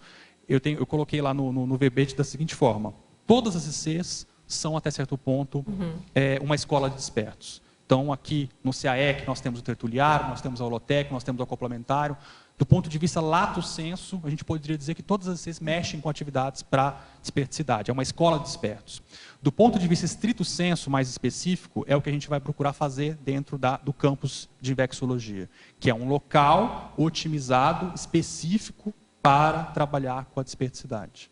Tá? Então, esse verbete, vamos ver se mais daqui para frente a gente em breve no tertuliário. Escola de despertos, exatamente. Professor Alexandre, na condição de desperto, todas as suas iscagens são conscientes? É possível avaliar quantas consciex você isca por dia ou por mês? Já chegou a fazer essa estatística? Não cheguei a fazer essa estatística. Agora, é um ponto que é fundamental, é aprimorar e desenvolver essa condição de iscagem. Eu estou escrevendo um verbete, inclusive, que é sobre iscagem vexaminosa. Iscagem vexaminosa em paralelo com aquela projeção vexaminosa, que é mais ou menos assim, a pessoa, quando ela isca, só que ela se assedia com aquilo e não aproveita a oportunidade de autopesquisa e de desenvolvimento dessa iscagem. Então, é um outro verbete que eu vou escrever mais para frente. E aí eu vejo que, no meu ponto, assim, que eu vejo, é algo que é diário, né? Eu acho que não só comigo, mas com muitas outras pessoas. E, no meu caso, eu tenho procurado avaliar mais o padrão da consciex que está chegando. Esse é o momento que eu estou. Então, por quê? Uma coisa é você não entrar no assédio, você não ficar assediado e você saber que você está iscado. A outra coisa é você começar a fazer isso, que é aquela coisa, né? Andar e mascar chiclete ao mesmo tempo. Né? O ponto que eu estou é mais ou menos assim, ó, eu começar a identificar um pouco mais quem é essa consciex, qual é a relação dela comigo, o que ela está fazendo aqui, qual que é o padrão de pensanidade dela. Então, esse é um ponto que eu venho procurado desenvolver mais, e para mim não é natural isso ainda. Por isso que eu estou escrevendo esse verbete, escagem consciente, justamente para ver escagem vexaminosa, para estudar e estudar mais isso, entende? Mas eu percebo diariamente o processo de escagem. Tá? Só que a escagem não é só você perceber, estou iscado. O que você faz com isso? O que você tira de informação daquilo? Né? Para fatologia, 23, quinta linha. Favor ampliar a respeito da autoconsciencioterapia, da condição de pré-requisito para a conquista da tríade da autodesperticidade. Para mim é fundamental, porque é a partir dali que você vai ver as suas autocorrupções e seus travões da autodesperticidade. Então, no meu caso pessoal, para eu fazer a assunção da autodesperticidade, foi o último ponto que eu coloquei ali. A autoconsciencioterapia com a ajuda da OIC, consciencioterapeutas. Por quê? Porque eu queria ver quais eram os pontos na minha autoimagem que estavam falhos ainda. Né? E aí, a partir daí, eu aprofundei, busquei um recurso ali, junto com os consciencioterapeutas, na OIC, para aprofundar nisso. Então, no meu ponto de vista, me ajudou demais e eu recomendo a todos. Por favor, estou na lista de espera para atendimento de consciencioterapia em São Paulo e vou participar do curso online Conscienciograma Sem Drama. Além disso, poderia indicar outras técnicas que me ajudariam a potencializar o autodesassédio e o autoconhecimento? É de São Paulo, interior de São Paulo. Eu acho que você está no caminho certo. Agora, dentro do possível, procura aprofundar aí, se você tem interesse com a conscienciologia, no voluntariado, na liderança com voluntariado, na própria questão de uma TENEPS, planejar, se vocês não fazem, planejar isso também. A questão de docência conscienciológica, tudo são elementos que ajudam demais. Porque quando você sai, né, porque enquanto você está, esses cursos são ótimos, consciencioterapia, sim, ela está pegando duas vias. Conscienciometria, mas você ainda está muito em você mesmo. É fundamental fazer isso, mas o outro momento seria sair de você e ir a campo fazer testes.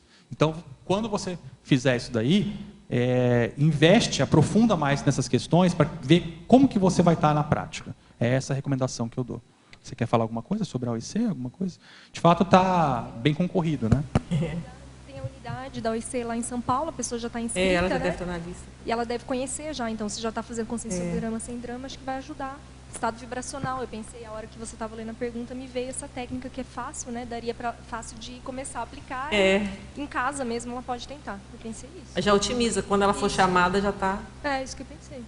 Ô, Alexandre, na página 23, em fatologia, né, da sexta linha de baixo para cima, você poderia me falar o que são os tabus relacionados à desperticidade? No verbete Despertometria, que você pode baixar no YouTube, e também o verbete, eu faço uma listagem de 10, se não me engano, itens que são tabus da desperticidade. Tem muita coisa de tabus com relação à desperticidade. Então, uma delas nós até já comentamos aqui, né, com algumas perguntas que chegam. Nossa, como é que você se sente sendo desperto? Bom, por que eu me sentiria especial sendo desperto? Né? O que eu vejo assim, é mais autocrítica em relação às manifestações, mais responsabilidade, mas não é muito diferente de uma pessoa que se considera pré-séria não vulgar, do ponto de vista de ter pontos a serem trabalhados.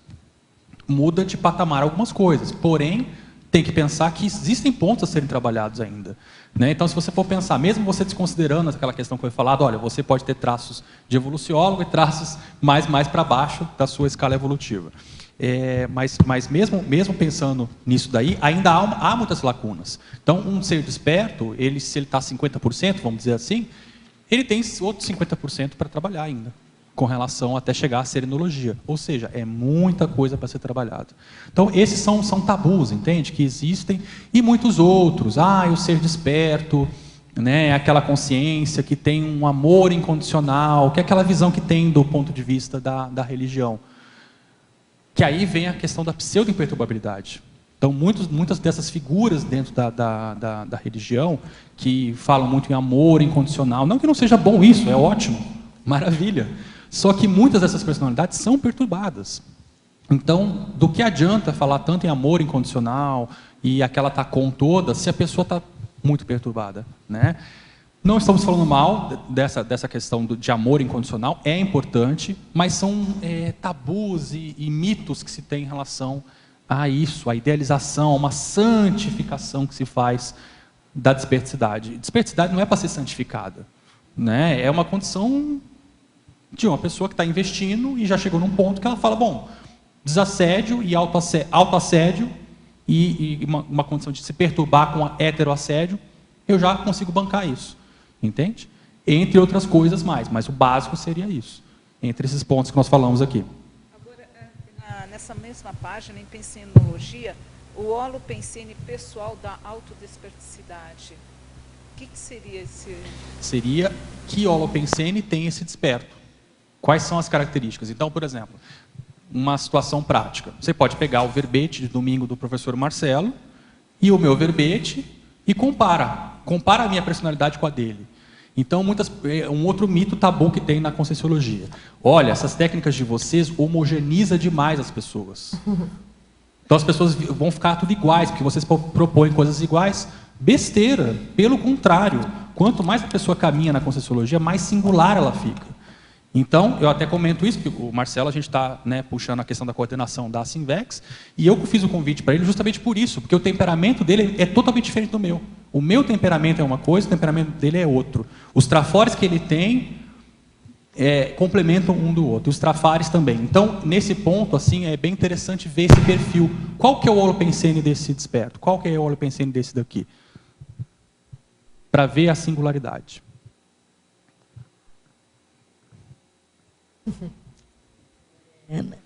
Na página 27, Alexandre, eu acho que é o sonho de consumo de todo mundo, né?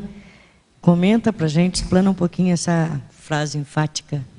Certo. A tríade da autodesperticidade é conquista evolutiva factível a qualquer intermissivista, exigindo vontade, autodeterminação, auto-organização com foco na interessencialidade. Que é mais ou menos aquilo que eu comentei. Eu fico muito feliz de ter bancado a Invex lá com os meus 16, 17 anos de idade e ter levado isso com seriedade. E ao longo de 20 anos eu venho colhendo frutos disso. Né? Então, exige paciência, exige constância. Não é uma coisa que vem de uma hora para outra, não é simples, tem que ter tranquilidade, paciência, vai ter momentos difíceis, vai ter crises, vai ter altos e baixos, mas a gente vai colhendo frutos disso, a gente vai melhorando. Então, a gente tem que ser mais despojado com relação a esses momentos que aparecem na nossa vida mais difíceis e saber que é assim. Saber que a vida é feita de bons momentos e momentos difíceis. E nesses momentos difíceis nós vamos aproveitar as oportunidades de aprendizado que existem deles. E é daí que vem o desassédio. A pessoa vai ganhando mais confiança, mais estofo, vai ficando mais tranquila consigo e vai chegando num ponto que ela vai... Tá, apareceu uma crise braba aqui de novo, mas eu já superei coisas piores, vamos em frente. Então ela tem que ter essa confiança no taco dela e isso ela faz com o acúmulo dessas experiências. Né?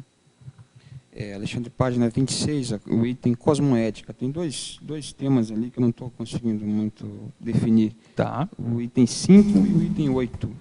Eudemonia e lisura. São 2 verbetes da enciclopédia que você pode aprofundar, tá? É bom você ver com calma. E a eudemonia é justamente aquele nível de satisfação íntima que a pessoa tem dentro de si. E isso é cosmoético, é positivo, porque tem aquela satisfação íntima do Bin Laden que a gente falou aqui. E eu derrubei as torres gêmeas ali, eu mandei e foi feito muito bem feito, estou muito satisfeito com isso. Isso não é cosmoético. Então a eudemonia cosmoética, exatamente, satisfação malévola. A eudemonia cosmoética é aquela que deriva, muitas vezes, por exemplo, da assistência. A pessoa vê os frutos do trabalho que ela está fazendo, da assistência, os resultados. Então é nesse sentido. E a outra questão é a lisura, né? Que a lisura tem a ver com a retidão da pessoa, ela buscar ser o mais correta possível no seu dia a dia. Né? São 2 verbetes que você pode pegar e destrinchar com calma. São 2 verbetes do professor Valdo, inclusive. Tá? Então, agradecemos ao professor Alexandre, esperamos aí os novos verbetes que estão no forno. Né? Agradeço também a oportunidade. Agradecemos também aos tertulianos, os teletertulianos e os nossos comerciais.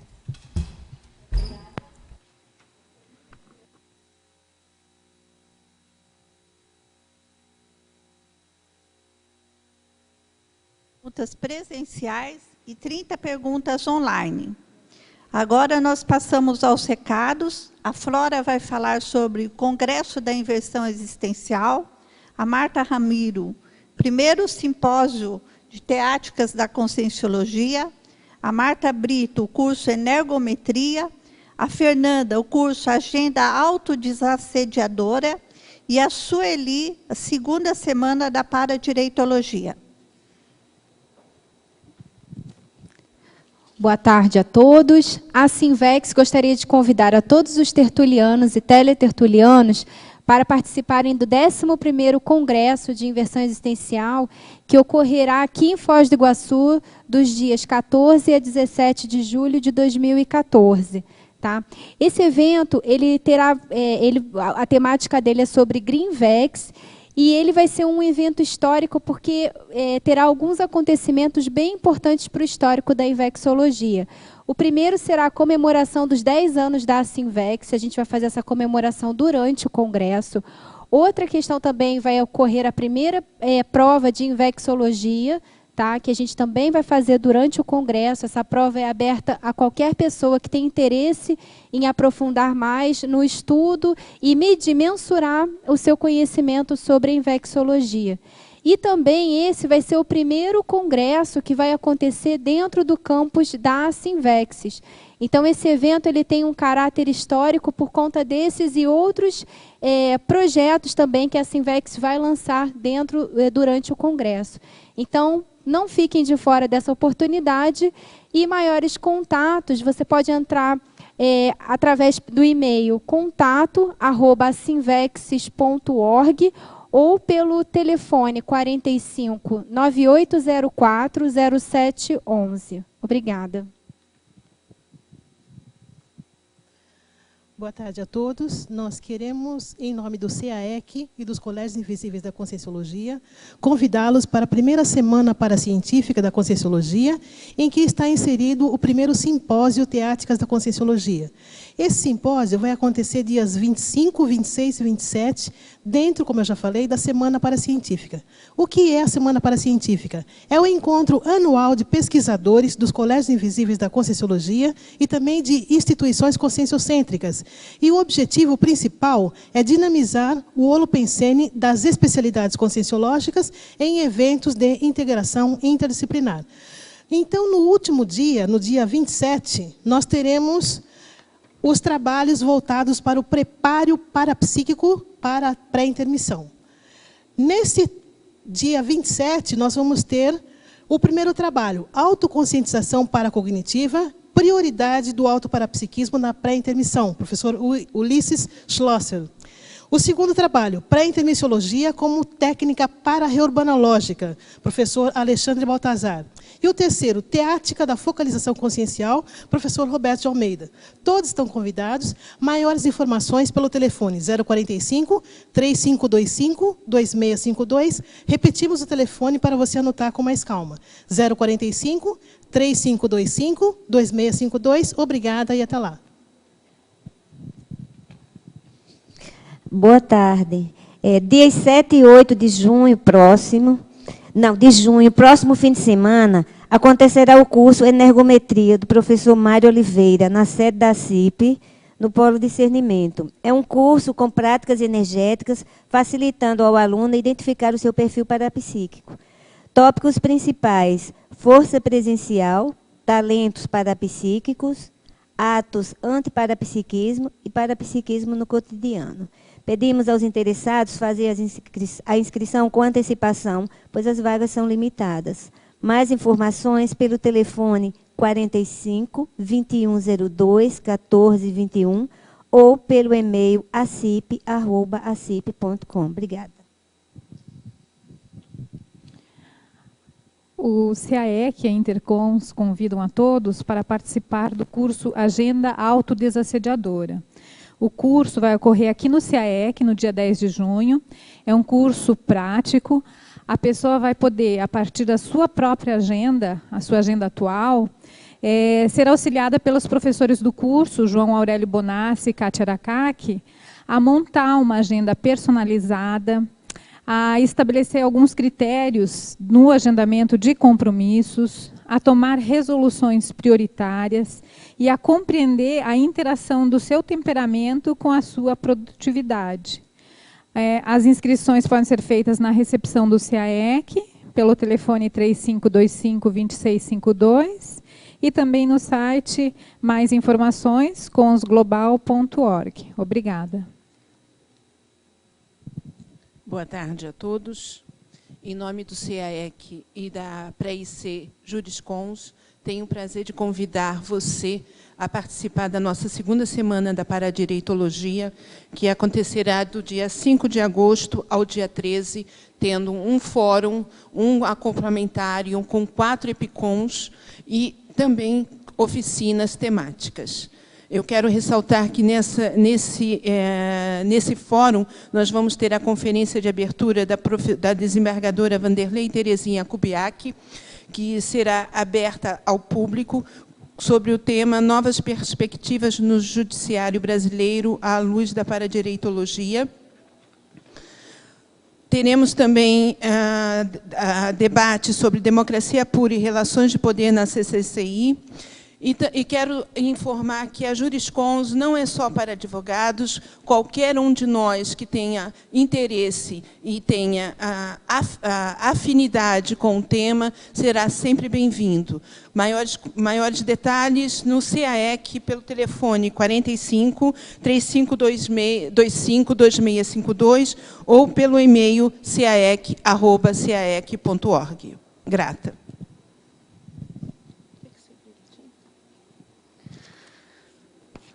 Para amanhã nós teremos o verbete Interação Acoplamentário Retrocognição da especialidade Parapercepciologia com a verbetógrafa Lilian Jolê. Todos estão convidados a participarem, os teletertulianos a encaminharem as suas perguntas. Obrigada.